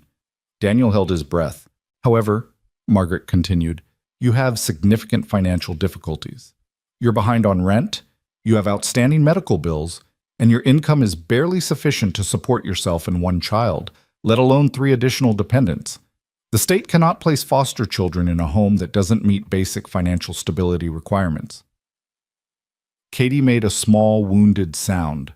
Nora's hand found Daniel's under the table, squeezing tight. "That said," Margaret's expression softened almost imperceptibly, "Ms. Walters has made a compelling argument that these particular children have extraordinary needs that outweigh standard protocol. They've experienced severe trauma and have formed an attachment to you and your son. Disrupting that attachment by placing them with strangers could cause additional psychological harm. Additionally, given the severity of abuse documented in these videos, I'm concerned that standard foster placement might not provide adequate protection if Nina Whitmore attempts to regain custody." She paused, seeming to weigh her next words carefully. "I'm prepared to grant you emergency foster placement status for a period of 30 days. During that time, you'll need to complete accelerated training, pass a full home inspection, and demonstrate that you can provide adequate care. You'll also need to appear at a custody hearing where a judge will determine permanent placement. If you fail to meet any of these requirements, the children will be removed and placed elsewhere. Am I clear?" "Crystal clear," Daniel said, afraid to believe what he was hearing. "One more thing. Nina Whitmore will be notified today that her guardianship has been suspended and that the children are in state custody pending investigation. She will likely hire lawyers. She will likely make your life difficult. The hearing will not be pleasant, and there's no guarantee you'll win. Foster placement is meant to be temporary, Mr. Hayes. Very rarely does it lead to permanent custody, especially for someone with no prior relationship to the children. I understand. Margaret pulled out a stack of forms. Sign these. They acknowledge that you understand the terms of emergency placement, that you agree to follow all state guidelines regarding foster care, that you consent to home inspections and regular check-ins from a caseworker. You'll also need to take the children to a licensed pediatrician within 48 hours for a complete medical examination and documentation of injuries. Daniel signed every form she put in front of him without reading them, not caring what he was agreeing to as long as it meant keeping Katie and Nora safe. Beside him, the girls watched with wide eyes, not quite daring to hope, but hoping anyway. When the last form was signed, Margaret gathered them up and stood. Miss Walters will be your caseworker. She'll contact you tomorrow to schedule the home inspection and provide information about training sessions. Do not miss any appointments. Do not give me any reason to regret this decision. You won't, Daniel promised. After Margaret left, Jennifer remained behind. She looked exhausted, like the meeting with her supervisor had aged her 5 years. You understand what you've taken on, right? These girls are going to need therapy, medical care, educational support, and constant attention. The trauma they've experienced doesn't just go away because they're in a safe home now. There will be nightmares, behavioral issues, trust problems. It's going to be hard. Harder than you probably imagine. I know. Do you? Because a lot of people think they're prepared for foster care, and then reality hits, and they realize they can't handle it. And when they give up, it's the children who suffer. They've been abandoned enough, Mr. Hayes. If you're not absolutely certain you can do this, tell me now. Don't wait until they're even more attached to you. Daniel looked at Katie and Nora, at their matching faces marked by fear and hope in equal measure. He looked at Eli, who'd already claimed them as sisters in his heart. He thought about Sarah, who would have taken these girls in without a second thought, who'd always believed their family had room for anyone who needed love. I'm certain, he said. We're in this. All the way. Jennifer's stern expression cracked into something that might have been a smile. Then good luck. You're going to need it. The drive home felt surreal. Daniel kept expecting someone to stop them, to realize they'd made a mistake, to take the girls away after all. But they made it back to the house without incident, and the moment they walked through the door, the reality of what had just happened seemed to hit everyone at once. Katie burst into tears, not sad crying, but the kind of overwhelming emotional release that came after holding everything in for too long. Nora joined her, and then Eli was crying too, and Daniel found his own eyes burning as he pulled all 3 kids into a hug in the middle of the living room. We can stay? Katie asked between sobs. Really stay? This is real? For 30 days, officially. But we're going to fight to make it permanent. I promise you, I'm going to do everything in my power to make sure you never have to go back to that house or any place like it. What about Aunt Nina? Nora's voice was muffled against Daniel's shirt. She'll be so angry. She'll come after us. She can't touch you. The state has suspended her guardianship. If she tries to contact you or come near you, she'll be arrested. And when we go to court, we'll show the judge those videos and those photographs, and we'll make sure everyone knows exactly what she did. The word court hung in the air, a reminder that this was far from over. But for now, for today, they had this. They had each other. They had a home that was legally recognized, even if temporarily. They had hope that was built on something more solid than desperation. The rest of the day passed in a strange bubble of calm after crisis. Daniel made phone calls to his employer to request time off for the upcoming medical appointment and court dates, to a pro bono legal clinic Jennifer had recommended, to the school district to start the process of enrolling Katie and Nora. Eli dug through closets to find more clothes the girls could wear until Daniel could afford to buy them proper wardrobes. The girls themselves seemed to move through the house in a daze, touching things like they couldn't quite believe they were allowed to, asking permission for everything from sitting on the couch to getting water from the kitchen. You don't have to ask, Daniel told them gently. This is your home now. You can sit anywhere, eat when you're hungry, watch TV, play with Eli's toys. The only rules are basic safety stuff. Don't play with the stove. Don't go outside alone until we're sure Nina doesn't know where we are. Tell us if you're feeling sick or scared. That's it. Everything else, you just live like normal kids. We don't know how to do that, Katie admitted. We don't know what normal is. Then we'll figure it out together. That evening, Daniel finally allowed himself to check his email and found a message from the Pro Bono Legal Clinic. An attorney named Marcus Chen had reviewed the basic details Jennifer had sent over and agreed to represent Daniel in the custody hearing. The email was professional, but cautiously optimistic. Your case has unusual circumstances that work in your favor, but you need to understand that fighting for custody against a biological family member, especially one with resources, is an uphill battle. We'll do everything we can, but I want you to have realistic expectations. Realistic expectations meant preparing for the possibility that he'd lose, that a judge would decide blood mattered more than safety, or that Nina's expensive lawyers would somehow twist the narrative, or that the system would default to reunification because that's what the system always did. Daniel couldn't accept that. He wouldn't accept that. He'd made promises to two little girls who'd been lied to by every adult they'd ever trusted, and he intended to keep those promises even if it meant bankrupting himself, losing his house, fighting battles. He had no business fighting. His phone rang. Unknown number. Daniel almost didn't answer, but something made him pick up. "Mr. Hayes?" A man's voice, smooth and cultured. "My name is Lawrence Blackwell. I believe you're currently housing my granddaughters." Daniel's blood ran cold. Lawrence Blackwell, Nina's father, the one Mark had warned him about, the man with money and power and connections. "Katie and Nora are in state custody," Daniel said carefully. "I'm their emergency foster placement." "Yes, I'm aware. I'm also aware that you've made serious allegations against my daughter. Allegations that, frankly, I find difficult to believe. Nina has always been a devoted aunt to those girls. If there were any problems in that household, I would have known about it." "Would you? Because your daughter spent 4 years torturing two children, and either you didn't know or you didn't care. Either way, your granddaughters nearly died because of her." A long pause. "I'm calling to offer you a deal, Mr. Hayes. Drop the custody petition. Return the girls to Nina's care. In exchange, I'll ensure you're compensated for your trouble. Shall we say $50,000? That should more than cover any expenses you've incurred."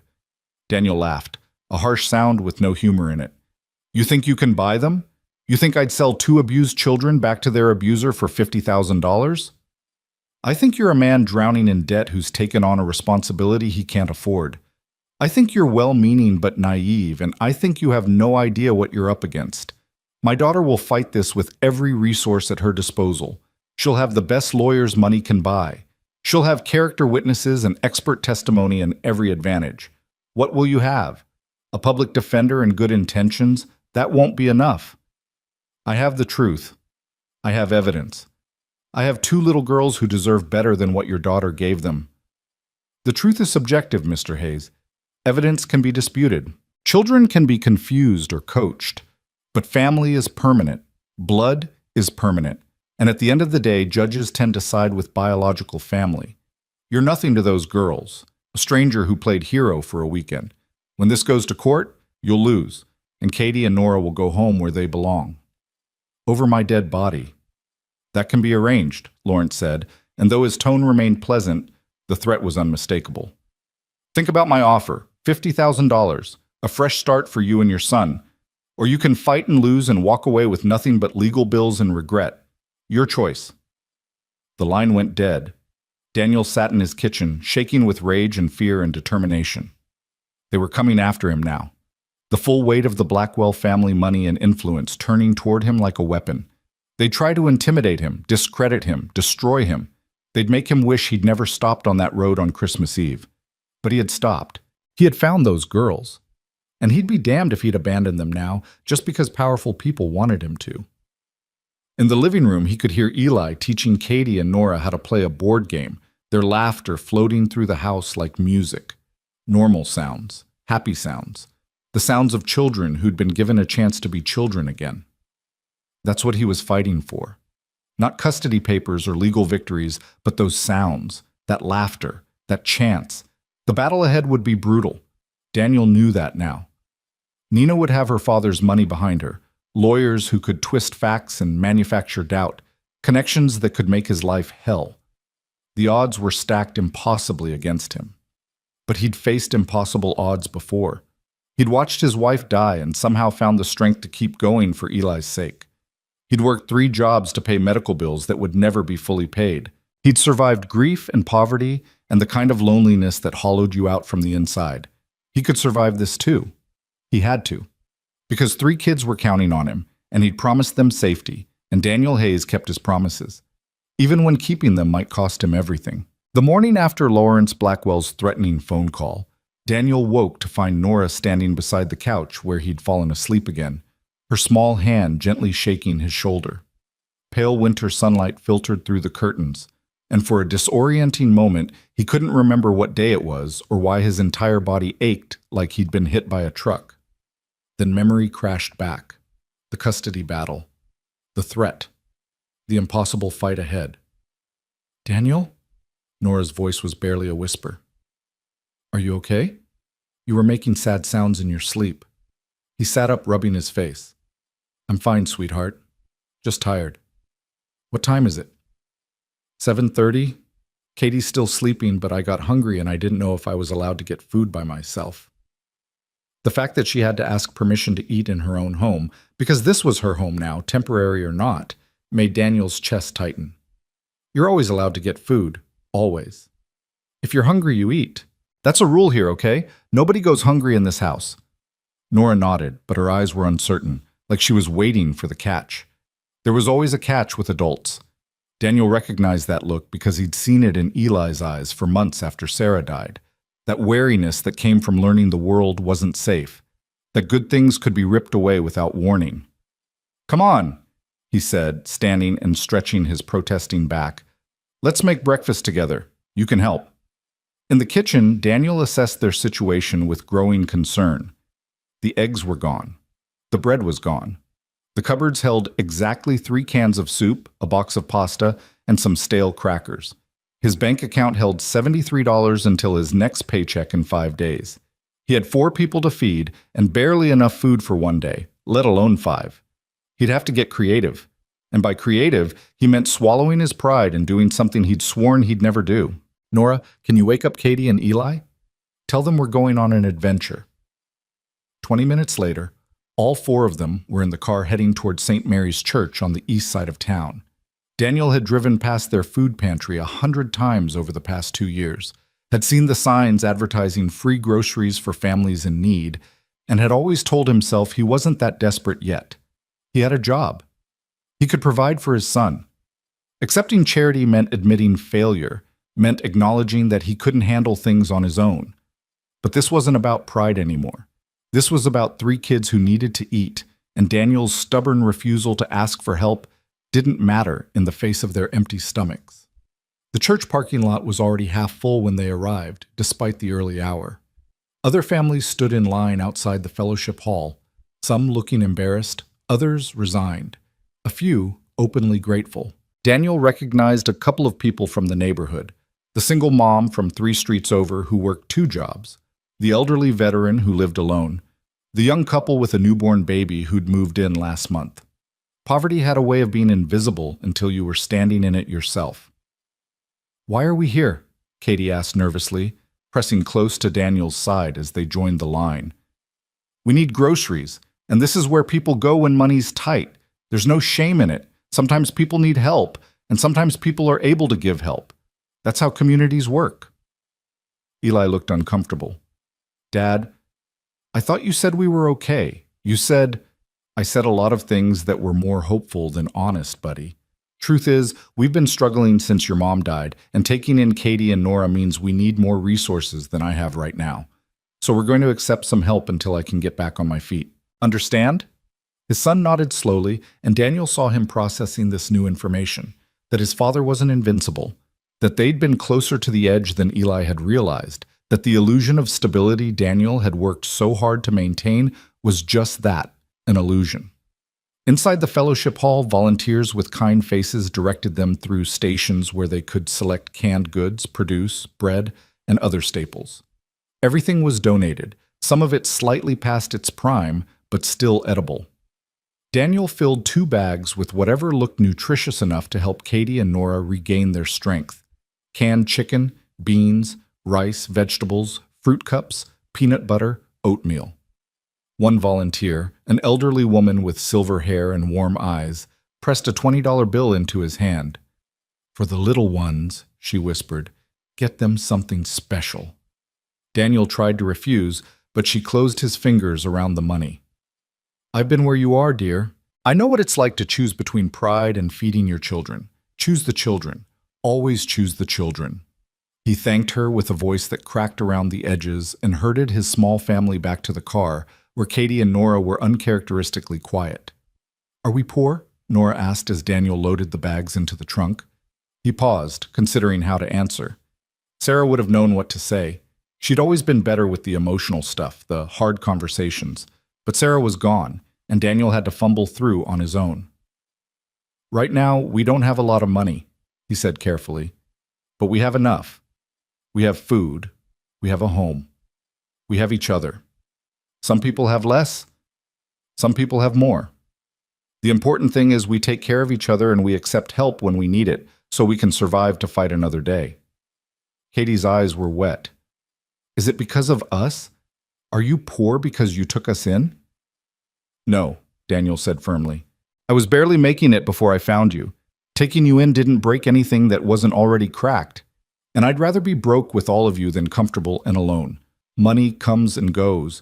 Family stays." "But we're not really family," Nora whispered. "Not legally. Not for real. We're as real as it gets.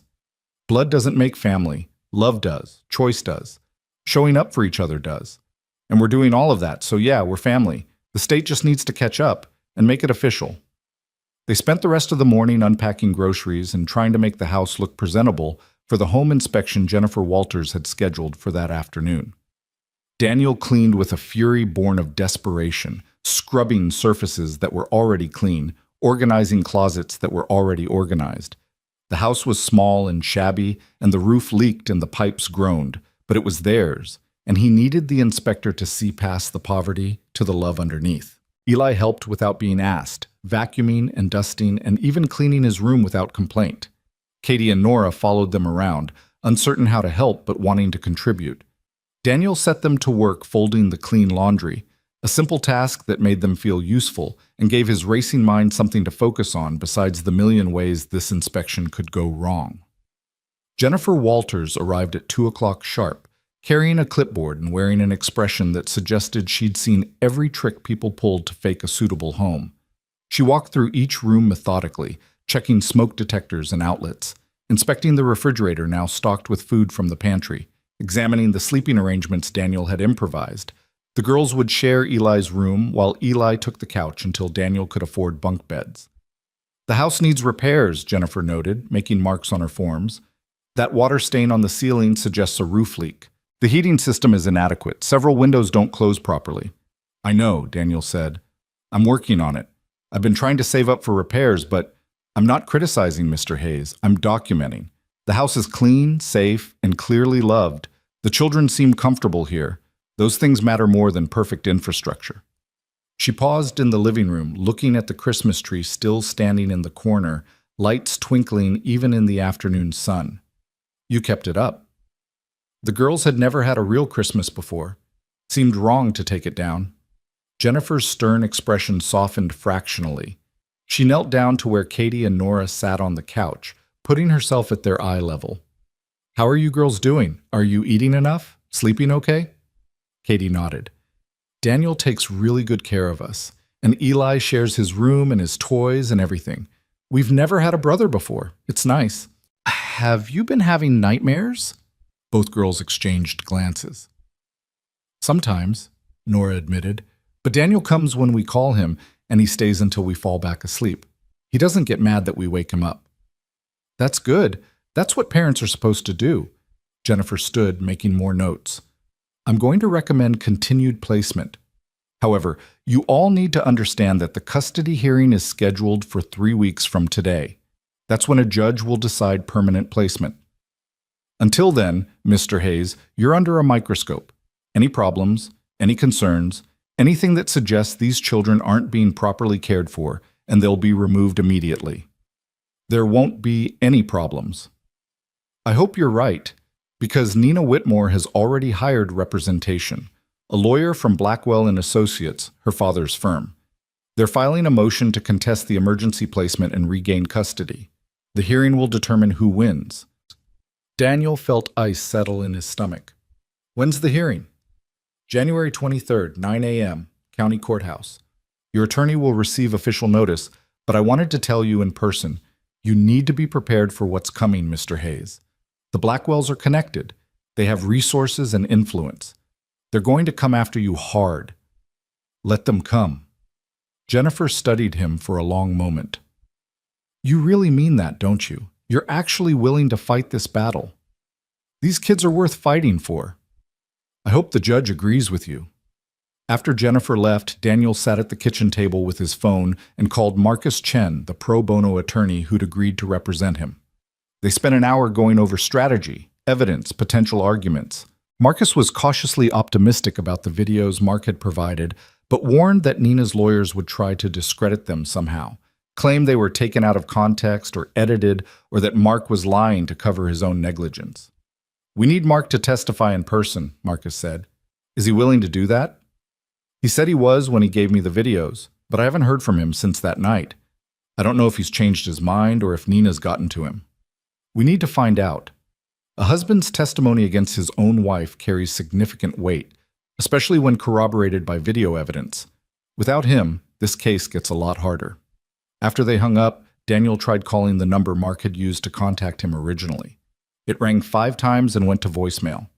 He left a message asking Mark to call back urgently, then tried again an hour later with the same result.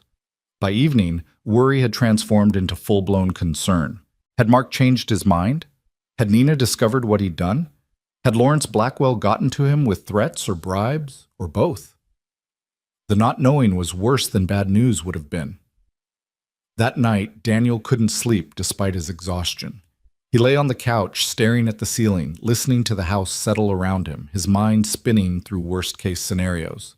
What if Mark refused to testify? What if the judge decided blood ties mattered more than safety? What if the Blackwells' expensive lawyers found some technicality or loophole that invalidated the emergency placement?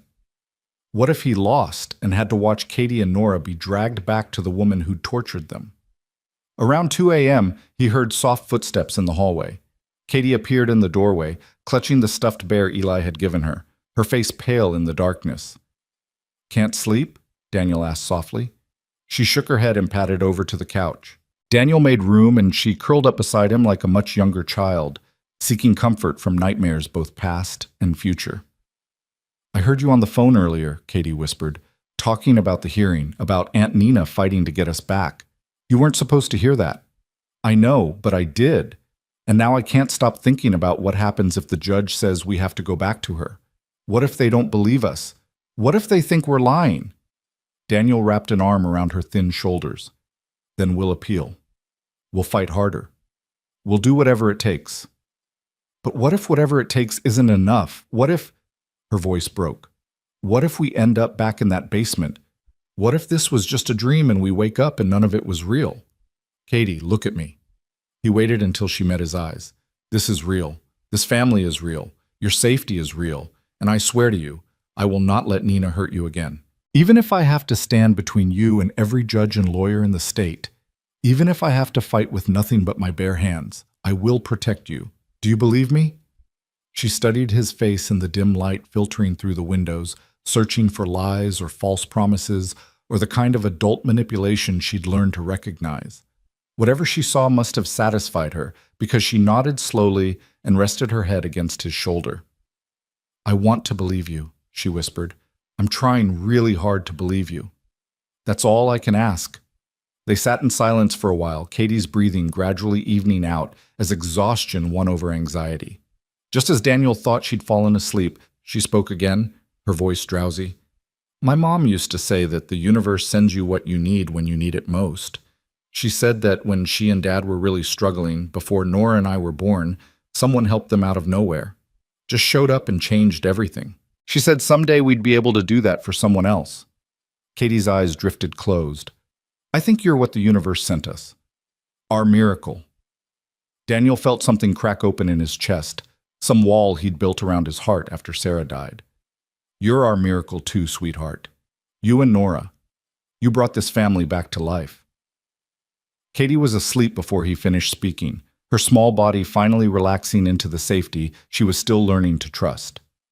Daniel sat there holding her, staring at the Christmas tree lights blinking in the darkness, and made a silent promise to Sarah's memory, to the woman who'd taught him what it meant to be a parent, who'd shown him that family was built through love and choice and showing up every single day. He promised he'd protect these girls the way she would have wanted. He promised he'd fight for them until he had nothing left to give. He promised he wouldn't fail them, even if keeping those promises destroyed him in the process. The next morning brought the pediatrician appointment Jennifer had mandated. Dr. Sarah Okonkwo was a woman in her 40s with gentle hands and kind eyes who specialized in working with traumatized children. She examined Katie and Nora with patience and care, documenting every injury, every sign of malnutrition, every indicator of long-term abuse. The girls cried during parts of the examination, not from pain but from the overwhelming vulnerability of being exposed, of having their suffering made visible and real. "These children have been systematically starved," Dr. Okonkwo told Daniel afterward, her professional composure barely masking her anger. "Their growth has been stunted. They have nutritional deficiencies that will require supplements and careful dietary management. The scarring on their bodies is consistent with repeated physical abuse over an extended period. This didn't happen overnight, Mr. Hayes. This was years of deliberate cruelty." "I know. That's why I'm fighting to keep them away from the person who did it." "Good." She handed him a thick folder. "This is my full medical report, including photographs and detailed documentation of every injury. Give this to your lawyer. Any judge who reads this and still sends these children back to their abuser should be removed from the bench." But Daniel knew that justice didn't always work the way it should. He knew that courtrooms weren't about right and wrong as much as they were about who presented the better argument, who had the better lawyers, who could manipulate the system more effectively. The Blackwells had every advantage. All Daniel had was the truth. Sometimes the truth wasn't enough. That evening, as Daniel was preparing dinner, spaghetti with sauce made from the canned tomatoes from the food pantry, there was a knock at the door. He opened it to find a young man in an expensive suit holding a manila envelope. "Daniel Hayes?" "Yes." "You've been served." The man thrust the envelope into Daniel's hands and walked away before Daniel could respond. Inside were legal documents. A motion filed by Nina Whitmore's attorneys demanding immediate return of the children, claiming wrongful removal and defamation of character. A counterclaim against Daniel for kidnapping, unlawful imprisonment, and interference with legal guardianship. A detailed character assassination that painted Nina as a devoted aunt whose difficult charges had made false accusations as a cry for attention, and Daniel as an unstable widower who'd overstepped his authority in a misguided attempt to play hero. The paper cited Nina's clean record, her financial stability, her family connections. They included statements from neighbors who claimed the girls had always seemed well cared for, from a teacher who said Katie and Nora were simply high-spirited when they'd been enrolled in school 2 years ago. They even had a statement from a social worker who'd visited the home 3 years prior and found nothing concerning. It was a masterclass in manipulation, taking the same facts Daniel had and twisting them into a narrative where Nina was the victim and he was the villain. The Blackwell lawyers had worked fast and efficiently, building their case like a fortress while Daniel was still scrambling to understand the battlefield. Marcus called an hour later after receiving his copy of the motion.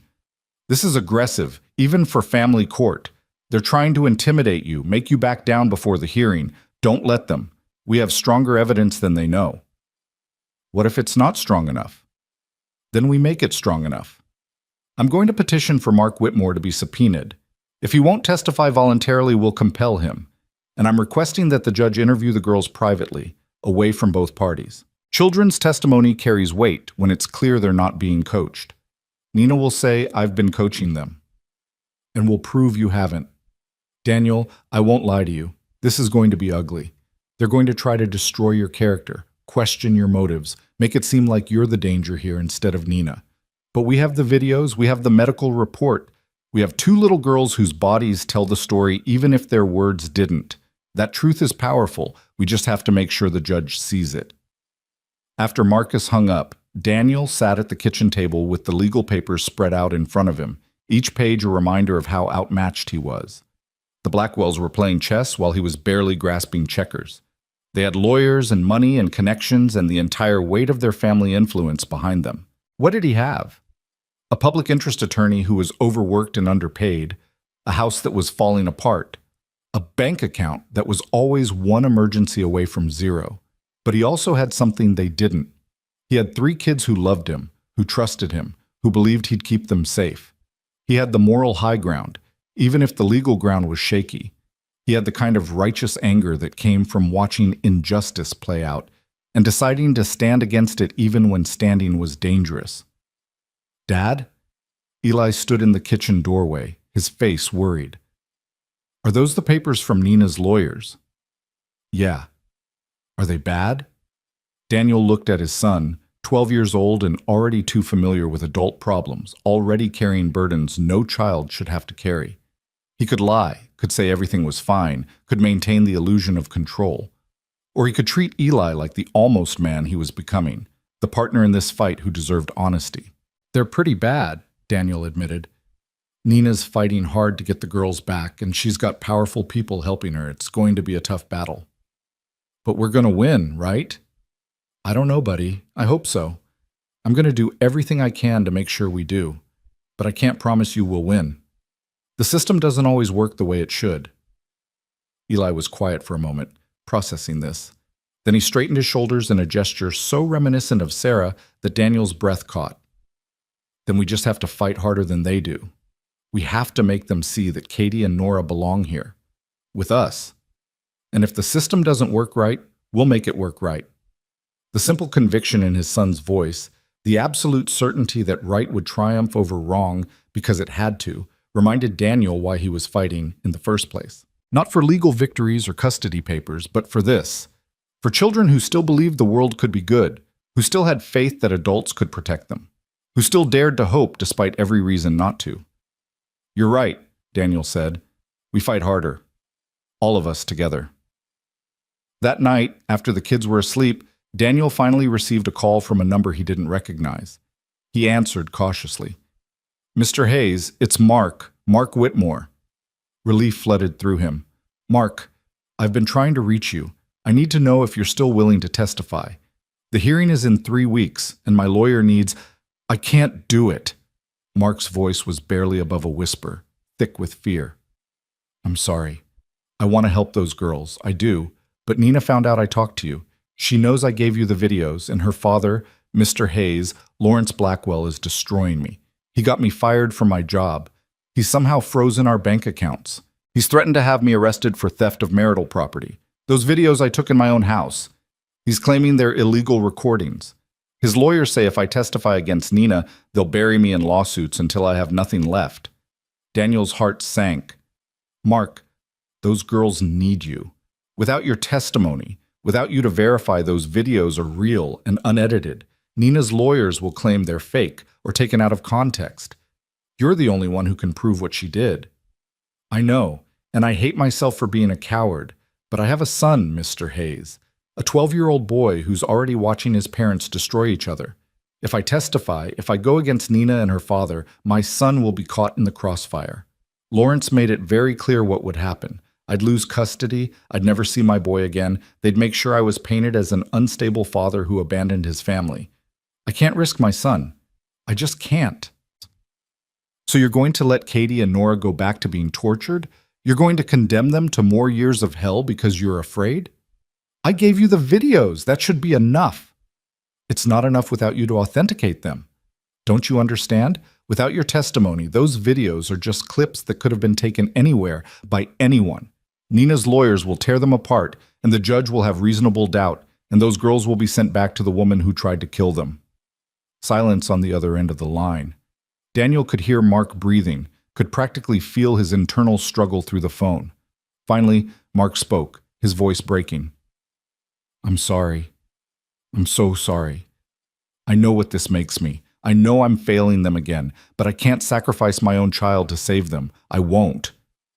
"Then you're condemning all 3 of them, Katie, Nora, and your son, because you know what Nina is. You know what she's capable of. If she wins custody, if she learns she can get away with this kind of abuse, how long before she turns that cruelty on your boy? How long before he's the one locked in the basement, starved and beaten? You think Lawrence Blackwell's protection will last forever? You think Nina's rage won't eventually find another target? Mark made a sound like a sob. Don't, please don't.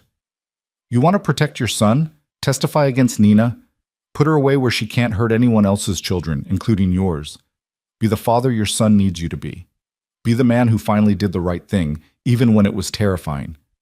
I can't. I'm not strong enough. I'm not brave like you. I'm not brave, Daniel said quietly. I'm terrified every single day. Terrified I'll lose these girls. Terrified I'll fail them. Terrified that everything I'm doing won't be enough. But I show up anyway because they need me to. That's all bravery is, Mark. It's being scared and doing the right thing anyway. Another long silence. Then, I need to think about it. I need time. We don't have time. The hearing is in 3 weeks. I know. I need to figure out how to do this without losing everything. If you figure it out, call me. Please, Mark.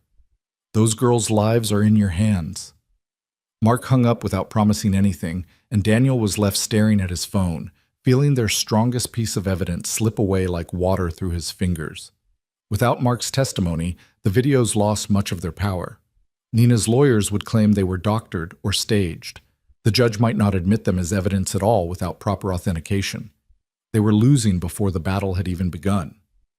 Daniel walked to Eli's room where the girls were sleeping, their small forms curled together under blankets, Katie's arm thrown protectively over Nora, even in sleep.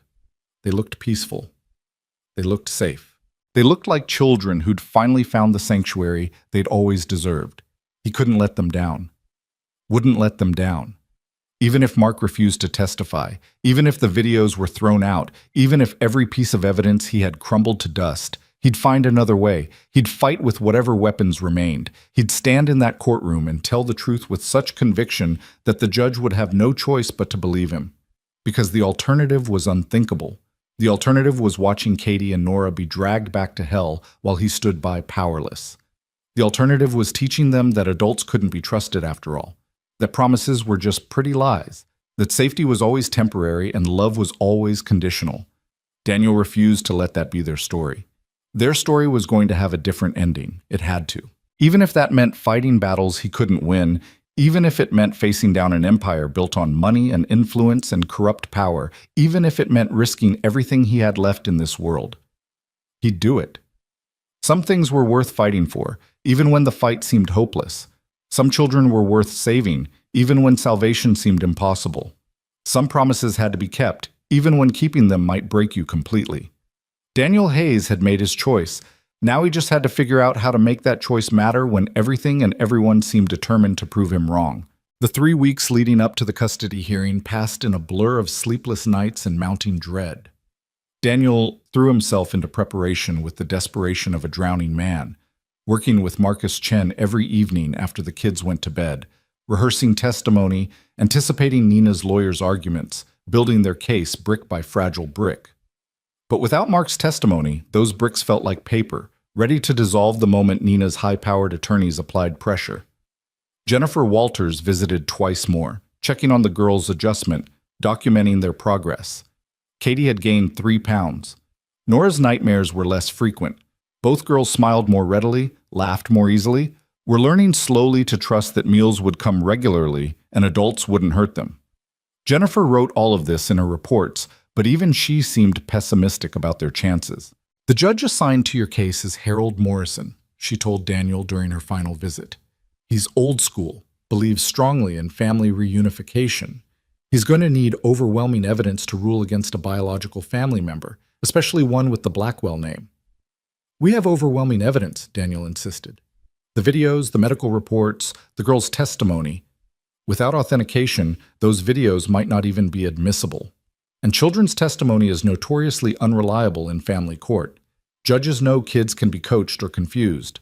They'll give more weight to Nina's lawyers when they paint you as an emotionally unstable widower who projected his savior complex onto vulnerable children. Daniel's hands clenched into fists. That's not what happened. I know that. You know that. But the courtroom isn't about truth, Mr. Hayes. It's about what you can prove beyond doubt. And right now there's plenty of room for doubt. The night before the hearing, Daniel couldn't eat. He moved through the evening routine mechanically: dinner, dishes, homework help for Eli, baths for the girls. Katie and Nora were quieter than usual, sensing the tension, understanding that tomorrow would determine their entire future. After they were in bed, after Eli had finally fallen asleep on the couch, Daniel sat alone in the kitchen with a cup of coffee gone cold, staring at his phone and willing Mark to call. The phone remained silent. At midnight, Daniel gave up on sleep entirely and reviewed their case materials one more time. The medical report from Dr. Okonkwo was damning: pages of documentation showing systematic abuse, malnutrition, evidence of long-term trauma. The photographs he'd taken were horrifying in their clarity. Even the timeline they'd constructed showed a pattern of escalating violence that should convince anyone with a conscience. But Nina's counter-arguments were equally thorough. Character witnesses claimed she was a devoted aunt. Financial records showed she'd spent money on the girls: clothes, school supplies, necessities. She had an explanation for every injury. The girls were clumsy, accident-prone, fought with each other. She painted herself as a struggling guardian, doing her best with difficult children who'd been traumatized by their parents' deaths and never properly bonded with her. It was all lies, but they were convincing lies backed by expensive lawyers and the Blackwell family's sterling reputation in the community. Daniel must have dozed off at the kitchen table because he woke to gentle hands shaking his shoulder. He looked up, disoriented, to find both Katie and Nora standing beside him in their pajamas, their faces grave in the pre-dawn darkness. "We couldn't sleep," Katie said. "We're scared about today." Daniel checked his watch. 4:30 in the morning. The hearing was in 4.5 hours. "Me too, sweetheart." "What if we lose?" Nora's voice was barely audible. "What if the judge makes us go back to Aunt Nina?" He wanted to promise them it wouldn't happen, wanted to give them absolute certainty, but he couldn't lie to them. They'd been lied to enough. "I don't know what will happen today. I wish I could promise you everything will be okay, but I can't. All I can promise is that I'll fight as hard as I possibly can. And no matter what happens in that courtroom, you need to know that you matter. You're important. You deserve to be safe and loved. Don't ever let anyone convince you otherwise." Katie climbed into his lap despite being too big for it, and Nora pressed against his side. They sat together in the quiet kitchen while darkness slowly gave way to gray dawn. 3 hearts beating in sync, holding on to each other because it was all they could do. "I don't want to go back there," Katie whispered. "I don't want to be hungry all the time, and scared all the time, and hurting all the time. I want to stay here. I want you to be our dad for real." "I want that too, more than anything." "Then make it happen," Nora said with the simple faith of a child who still believed adults could fix anything if they tried hard enough. "Tell the judge the truth and make him believe you. Make him see what she did to us." If only it were that simple. If only truth automatically triumphed over lies. If only justice was as straightforward as right versus wrong. But Daniel nodded and held them tighter, drawing strength from their trust, even as the weight of possibly failing them threatened to crush him completely. By 8 o'clock, they were all dressed in their best clothes, which for Daniel meant a suit he'd worn to Sarah's funeral, and for the girls meant dresses Jennifer had brought by from a donation center. Eli wore slacks and a button-down shirt that was already too small, evidence of how much he'd grown in the past year. They looked like a family heading to church instead of a courthouse, holding on to normalcy like a shield against what was coming. The county courthouse was an imposing building of gray stone and tall windows, with marble floors that echoed every footstep and made everyone speak in hushed tones. Marcus Chen met them in the lobby, carrying a briefcase that Daniel hoped contained enough ammunition to win this war. The lawyer's expression was professionally neutral, but Daniel could read the tension in his shoulders. "I got a call this morning," Marcus said quietly. "Mark Whitmore has decided to testify after all." Daniel's heart leaped. "He's coming?" "He'll be here. But there's something you should know. He's bringing his son with him. The boy insisted on coming, apparently. Said he had something to say to the judge." Before Daniel could process this, the courtroom doors opened and they were ushered inside. The room was smaller than Daniel had expected, more intimate somehow, which made it feel even more dangerous. Wooden benches, an American flag, the judge's bench looming over everything like a throne. And there, on the opposite side of the aisle, sat Nina Whitmore. Daniel had only seen pictures of her before, surveillance footage on Mark's videos where she was usually mid-rage, her face twisted with cruelty. In person, sitting calmly between her two lawyers in an expensive navy suit, she looked nothing like a monster. She looked like a professional woman in her 40s, perfectly put together, the kind of person you'd trust to run a PTA meeting or organize a charity drive. Her dark hair was styled elegantly, her makeup subtle, her expression one of wounded dignity. The mask was flawless. Her eyes found Daniel across the courtroom, and for just a moment, the mask slipped. The look she gave him was pure hatred, a promise of vengeance that made his blood run cold. Then she turned away, whispering something to her lead attorney, and the mask was back in place. Lawrence Blackwell sat in the front row behind his daughter, a silver-haired man in his 70s who radiated power and old money. His presence was clearly meant to intimidate, to remind everyone that they were fighting not just Nina, but an entire empire of wealth and influence. Judge Harold Morrison entered, and everyone stood. He was exactly as Jennifer had described. Late 60s, stern expression, no-nonsense demeanor. He settled into his chair, adjusted his glasses, and surveyed the courtroom with eyes that had seen countless family tragedies play out and had learned to stay detached from all of them. Case number 2025 FC 8847, the bailiff announced. Emergency custody hearing regarding minors Katie and Nora Whitmore. Petitioner Nina Whitmore versus respondent Daniel Hayes. The hearing began with Nina's lawyers going first, as was their right since they were technically the petitioners trying to regain custody. The lead attorney, a sharp-eyed woman named Patricia Thornhill, presented their case with surgical precision. She painted Nina as a devoted aunt who'd taken in her sister's orphaned children and raised them for 4 years despite financial and emotional strain. She produced the character witnesses, neighbors who claimed the girls always seemed well cared for, a pediatrician who'd seen them years ago and found no signs of abuse, the social worker whose brief visit 3 years prior had concluded everything was fine. Your Honor, this is a case of a well-meaning but misguided stranger who overstepped his authority and essentially kidnapped 2 vulnerable children based on unfounded accusations. Mr. Hayes found the girls outside on a cold night and immediately assumed the worst. He never attempted to contact their legal guardian or proper authorities. He simply took them, and he's been holding them ever since under the guise of protection. Patricia's argument was elegant, persuasive, devoid of the actual truth. She made Daniel sound like a dangerous zealot and Nina like a victim of false accusations. When she finished, Judge Morrison looked thoughtful in a way that made Daniel's stomach churn. Then it was Marcus Chen's turn. Your Honor, the reason Mr. Hayes didn't contact Nina Whitmore is because she's the one who threw these children out into a blizzard on Christmas Eve and told them not to come back. That's not an allegation. That's documented fact. Marcus pulled up Mark's video on a laptop connected to the courtroom screen.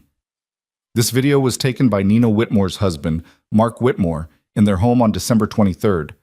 I'd like the court to watch it now. Patricia Thornhill was on her feet instantly. Objection. Without proper authentication and chain of custody, this video is inadmissible. We have no way of verifying when it was taken, where it was taken, or whether it's been edited. I have the witness who took the video here to authenticate it, Marcus said. Mark Whitmore is prepared to testify. Nina's head snapped toward the back of the courtroom, her composure finally cracking. Mark sat in the last row, his face pale but determined, and beside him sat a boy about Eli's age with his father's eyes and his mother's dark hair. The boy stared at his mother with an expression that was equal parts fear and resolution. Judge Morrison considered. I'll allow preliminary viewing pending authentication. Proceed. The video played on the screen, Nina's voice filling the courtroom with its casual cruelty. Every word was a knife, every threat a damning piece of evidence. The lawyers, the judge, even the bailiff watched in growing horror as Nina berated 2 small children and then literally told them to leave her house and freeze to death for all she cared. When the video ended, the silence in the courtroom was deafening.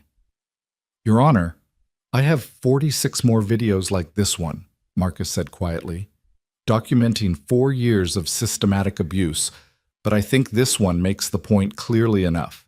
Nina Whitmore is not a devoted aunt. She's an abuser who finally went too far, and Mr. Hayes saved these children's lives. Patricia Thornhill recovered quickly, switching tactics. Your Honor, even if we accept this video as genuine, which we don't, it shows a single moment of frustration after years of caring for difficult children. Every parent has moments they're not proud of. This doesn't constitute a pattern of abuse. I have medical records, Marcus countered. Detailed documentation from Dr. Sarah Okonkwo showing malnutrition, evidence of repeated physical abuse, scarring consistent with long-term torture. These children were being systematically starved and beaten. The medical evidence doesn't lie. Back and forth they went. Arguments and counter-arguments, each side trying to shape the narrative. But Daniel could see the judge's expression shifting, could see doubt creeping into his stern features as the weight of evidence accumulated. The medical reports were particularly damning. Even Nina's expensive lawyers couldn't explain away the malnutrition, the healed fractures that had never been properly treated, the psychological trauma. Then Marcus called his first witness. The state calls Mark Whitmore. Mark walked to the witness stand on shaking legs. He looked like he hadn't slept in weeks, like the weight of his choices had physically aged him. After being sworn in, he sat down and finally met his wife's eyes across the courtroom. Nina's face was stone, but her hands gripped the table in front of her hard enough that her knuckles went white. Marcus led Mark through his testimony with careful precision. Yes, he'd taken the videos. Yes, they were unedited and genuine. Yes, he'd witnessed years of abuse and stayed silent out of fear and cowardice. His voice shook as he described watching Nina lock the girls in the basement, watching her withhold food as punishment, watching her strike them for minor infractions. He admitted he'd sometimes sneak them food when Nina wasn't looking, had sometimes left doors unlocked so they could escape their prison, but had never done enough to actually stop the abuse. "Why didn't you report this earlier?" Marcus asked. "Because I was afraid," Mark said simply. "Afraid of my wife's rage, afraid of her father's power, afraid of losing my son. I told myself the girls would be okay, that it wasn't as bad as it seemed, that I was protecting my own child by staying quiet. I told myself every lie I could think of to avoid doing the right thing. And then on Christmas Day, when I realized Nina had sent them out to die and was happy about it, I finally understood that my silence made me complicit, that I'd been failing my own son by teaching him through my actions that you can watch children suffer and do nothing, so I decided to stop being a coward." Patricia Thornhill's cross-examination was brutal. She implied Mark was lying to gain advantage in his divorce proceedings, suggested he'd doctored the videos to frame his wife, questioned his credibility as someone who admittedly stood by during alleged abuse. But Mark held firm, his voice growing stronger as he refused to back down from the truth. Then something unexpected happened. Mark's 12-year-old son, Jeremy, stood up from his seat in the gallery. "I want to talk to the judge." Judge Morrison looked startled. "Young man, this is not—" "Please," Jeremy said, his voice cracking with emotion. "Please, I have to say something. About my mom, about what she did." Nina's face went from pale to white. Patricia Thornhill tried to object, but Judge Morrison held up a hand. "Approach the bench, son." Jeremy walked forward on trembling legs, and suddenly Daniel understood why Mark had brought him. This wasn't just about Katie and Nora anymore. This was about all the children in Nina's orbit, about breaking the cycle of abuse before it spread further. Judge Morrison spoke to Jeremy gently. "What's your name?" "Jeremy Whitmore, sir. Nina's my mom." "And you want to tell me something about this case?" "Yes, sir. About what my dad said. It's all true. My mom did those things to Katie and Nora. I saw it happen, but nobody's talked about what she did to me." The courtroom went absolutely still. "What did she do to you, Jeremy?" the judge asked quietly. Jeremy's voice was barely above a whisper, but in the silent courtroom every word rang clear. "She didn't hit me or lock me in the basement like she did to them. But she was mean, really mean. She'd tell me I was stupid or worthless. She'd take away my food if I made her mad. She'd lock me in my room for hours if I didn't do exactly what she wanted. And she told me that if I ever told anyone, she'd do to me what she did to Katie and Nora. That I'd end up in the basement too. So I stayed quiet and tried to be perfect so she wouldn't hurt me." Tears streamed down the boy's face. "When Katie and Nora disappeared, I heard my mom laugh about it. She said they'd probably frozen to death and good riddance. That's when I knew I had to tell someone, Because if she could be happy about two little kids dying, then she's not a good person. She's not a good mom. And I don't want to live with her anymore. I want to live with my dad, where it's safe. Nina surged to her feet. That's not true. Jeremy, honey, you know that's not... Sit down, Ms. Whitmore. Judge Morrison's voice cracked like a whip. Nina sank back into her chair, her perfect mask finally shattered, her face twisted with rage and panic in equal measure. The judge turned back to Jeremy. That was very brave, son. Very brave. You can return to your seat. As Jeremy walked back to his father, Mark reached out and pulled his boy close, both of them crying now. Daniel felt Eli's hand slip into his, felt Katie and Nora pressing against his sides from where they sat in the row behind him. His own vision was blurry with tears he didn't bother to hide. Judge Morrison looked at Nina Whitmore with an expression of pure disgust. Counselor, he said to Patricia Thornhill, does your client have anything to say in her defense? Because right now I'm having a very hard time seeing any reason why these children should be returned to her care. Patricia conferred with Nina in urgent whispers. Lawrence Blackwell leaned forward, clearly trying to coach his daughter, but the damage was done. Jeremy's testimony had broken open the case in a way no amount of legal maneuvering could repair. A child had looked at his own mother and chosen truth over fear, safety over blood. Finally, Patricia stood. Your Honor, my client maintains her innocence and requests time to gather evidence refuting these allegations.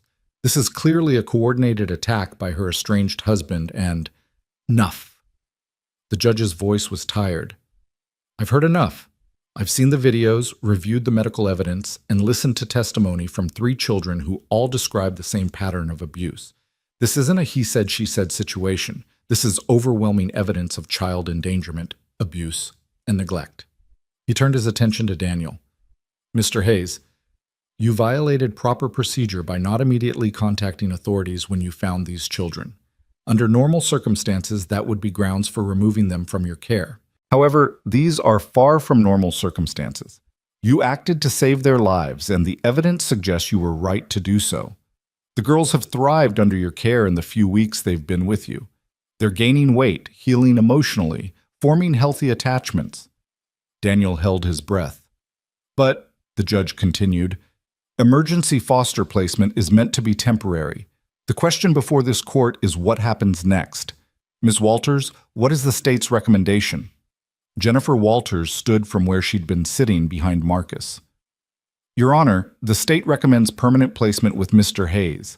He's completed all required training, passed background checks, and demonstrated his ability to provide a safe, stable home. The girls have explicitly stated they wish to remain with him, and separating them at this point would cause additional trauma. We support Mr. Hayes' petition for permanent custody. Judge Morrison nodded slowly. And what about you, Mr. Whitmore? What are your intentions regarding your son? Mark stood, clearing his throat. I'm filing for divorce and sole custody, Your Honor. I'm also prepared to testify in any criminal proceedings against my wife if the state chooses to press charges. The state will be pressing charges, a new voice said from the back of the courtroom. A woman in a prosecutor's badge stepped forward.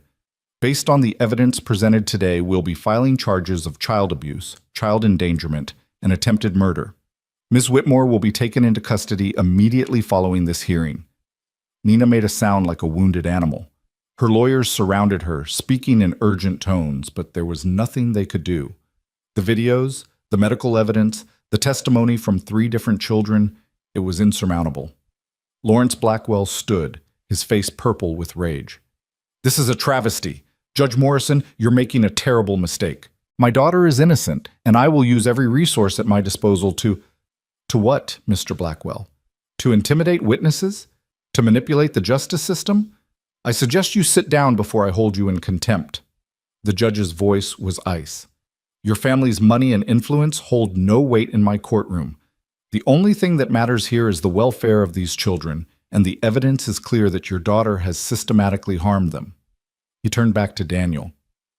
Mr. Hayes, I'm granting you permanent custody of Katie and Nora Whitmore, contingent on continued cooperation with the state and regular check-ins from Ms. Walters. The girls will remain in your care while Ms. Whitmore faces criminal charges.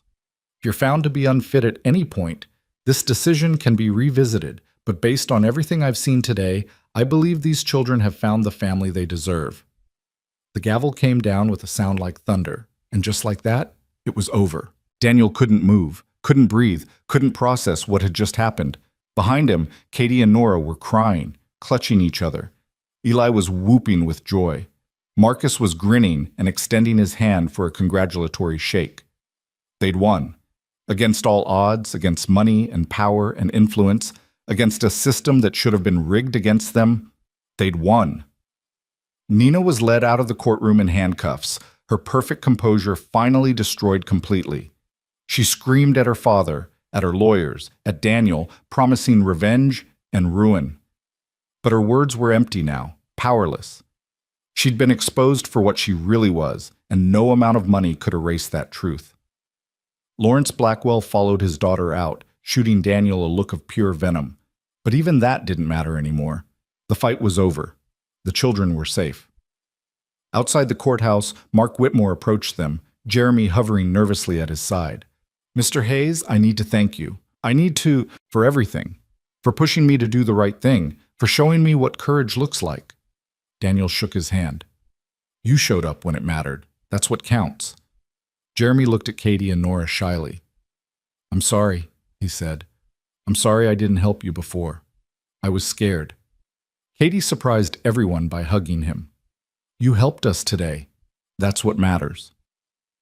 The six of them stood together on the courthouse steps. 2 fathers, 4 children, a family forged through trauma and choice and love. Not related by blood, but bound by something stronger.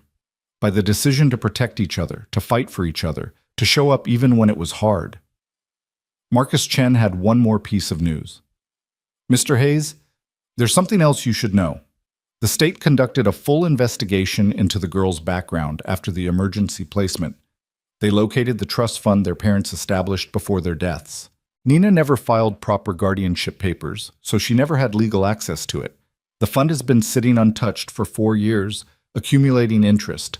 Now that you have custody, that money transfers to you to be used for the girls' care." Daniel stared at him. "How much money?" "Approximately $470,000. The world tilted. "What?" "The girls' parents were successful before they died. They wanted to make sure Katie and Nora would be taken care of. Nina either didn't know about the trust or couldn't access it without proper legal guardianship. But now that you're their legal guardian, the money is yours to use for their benefit. Education, medical care, living expenses. Whatever they need." Daniel looked at Katie and Nora, at their thin frames still recovering from years of malnutrition, at their faces marked by trauma but lit now with hope. Their parents had tried to protect them even in death, had left them resources that Nina had never been able to touch. One final gift from people who'd loved them enough to plan for a future they wouldn't be there to see. "We can fix the house," Eli said excitedly, "and buy bunk beds and get new clothes and make sure Katie and Nora have everything they need to heal," Daniel finished, his throat tight with emotion. "Your parents loved you so much," he told the girls. "They wanted you to be okay. They wanted you to have a good life. And now you will." That evening, back at their small house that wouldn't be small for much longer, Daniel gathered all 3 kids in the living room. The Christmas tree still stood in the corner, lights twinkling even though it was late January now. They'd kept it up as a symbol of hope, of new beginnings, of the night that changed everything. "I want to tell you all something," Daniel said, looking at each child in turn. "When your mom died," he said to Eli, "I thought our family was over. I thought it was just going to be you and me, struggling through, trying to survive. I never imagined we'd be here, the 4 of us, together." He turned to Katie and Nora. "And you two, you've been through hell. You've been hurt and scared and made to feel like you don't matter, but you do matter. You matter so much. And I want you to know that this isn't temporary anymore. You're not foster kids or emergency placements or any other label. You're my daughters, for real, forever. If you'll have me as your dad." Both girls launched themselves at him, crying and laughing at the same time. "We already think of you as our dad," Katie said through her tears. "From that first night when you promised we were safe. We knew." Eli joined the group hug, and for a long moment, the 4 of them just held each other. A family made not by biology, but by choice, by love, by the decision to show up for each other when the world tried to tear them apart. Later that night, after the kids were finally asleep, all three of them piled together in Eli's room because they still felt safer that way. Daniel stood at the window looking out at the snow-covered street. He thought about Sarah, about how proud she'd be of the family they'd become. He thought about Katie and Nora's parents, about the trust fund they'd left to protect their daughters, even beyond death. He thought about Mark Whitmore, finding his courage when it mattered most. He thought about Jennifer Walters and Marcus Chen and Dr. Okonkwo and all the people who'd helped make this miracle possible. But mostly he thought about a Christmas Eve night when he'd almost kept driving, when he'd almost not stopped for what looked like shadows on the roadside. How close they'd all come to a different ending, a darker one, where two little girls froze to death and a broken family stayed broken forever. Sometimes Daniel realized the difference between tragedy and miracle was just the choice to stop, to see, to care, to act even when action seemed pointless or dangerous or impossible. He'd stopped that night because Eli had seen something and insisted they check. He'd fought for the girls because walking away felt like betrayal. He'd kept his promises because his word was all he had to give them. And somehow, impossibly, it had been enough. In the morning, they'd start planning their future. Therapy for the girls to help them heal, repairs for the house to make it a real home. Enrollment in school so Katie and Nora could catch up on the education they'd missed. All the practical steps that came after the dramatic rescue. But tonight, Daniel allowed himself to simply feel grateful. Grateful for 3 children sleeping safely under his roof. Grateful for a system that had ultimately worked despite its flaws. Grateful for people like Mark who'd found their courage, and Jennifer who'd believed in him, and Marcus who'd fought for free because it was the right thing to do. Grateful for second chances and new beginnings and families built from broken pieces. His phone buzzed with a text from Jennifer Walters. "I've been doing this job for 20 years. I've seen hundreds of cases, but I've never seen anyone fight for children the way you fought for those girls.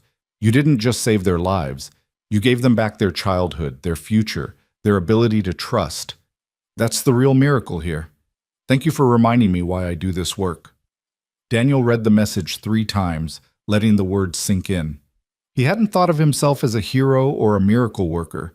He'd just been a man who'd stumbled across children in need and couldn't bring himself to walk away. But maybe that's all heroism really was.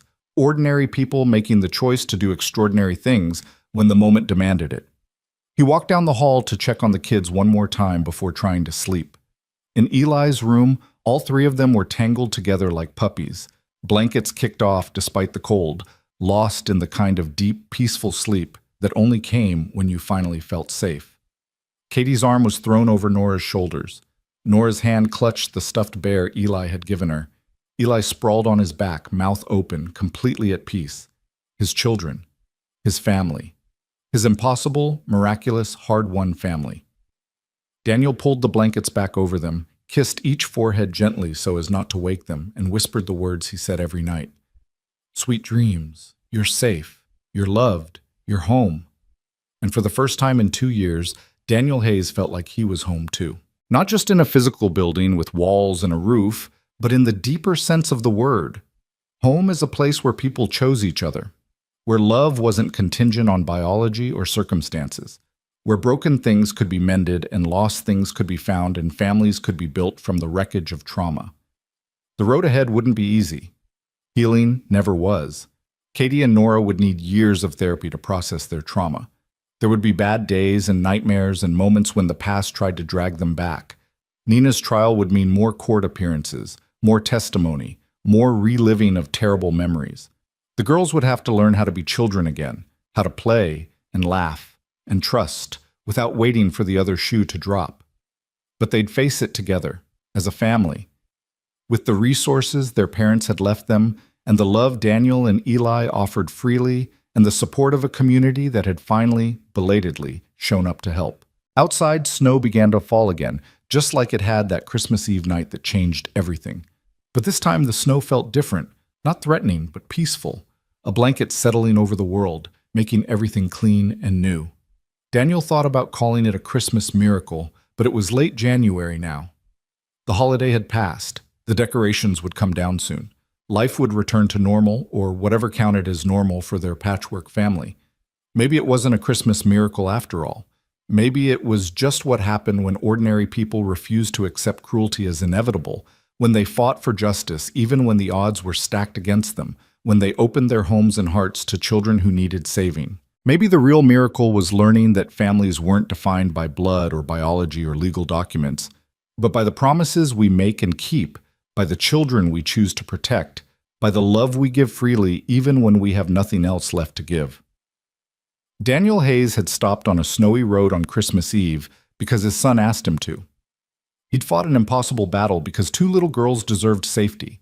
He'd risked everything because some promises were worth keeping even when keeping them might destroy you. And in the end, he hadn't been destroyed. He'd been rebuilt, stronger than before, part of something larger than himself. A father to 3 children who needed him. A family forged in the fire of trauma and tempered by love. A miracle that was really just the culmination of 1,000 small choices to do the right thing, even when the right thing was terrifying. As Daniel finally climbed into bed, exhausted but content, he thought about the road ahead and all the challenges still to come. But he also thought about 3 children sleeping peacefully down the hall, safe and loved and home. And he smiled, because sometimes, just sometimes, the universe sent you exactly what you needed when you needed it most. Sometimes broken people found each other and built something beautiful from their shattered pieces. Sometimes love was enough, even when logic said it shouldn't be. Sometimes, against all odds, impossible families survived and thrived and became the greatest miracles of all. In the morning, there would be breakfast to make and therapy appointments to schedule and a million practical details to manage. But tonight, for this one perfect moment, there was just peace and gratitude and the profound satisfaction of promises kept. Daniel Hayes had found 2 starving girls on Christmas Eve. But the truth that left him stunned wasn't about what he'd given them. It was about what they'd given him in return. A reason to fight, a family to love, a future worth building. That was the real miracle. That was the truth that changed everything. And as snow continued to fall outside, covering the world in white, inside a small house with a leaky roof and secondhand furniture, 4 people slept peacefully, held together by something far stronger than blood. They slept like a family. Because that's exactly what they were.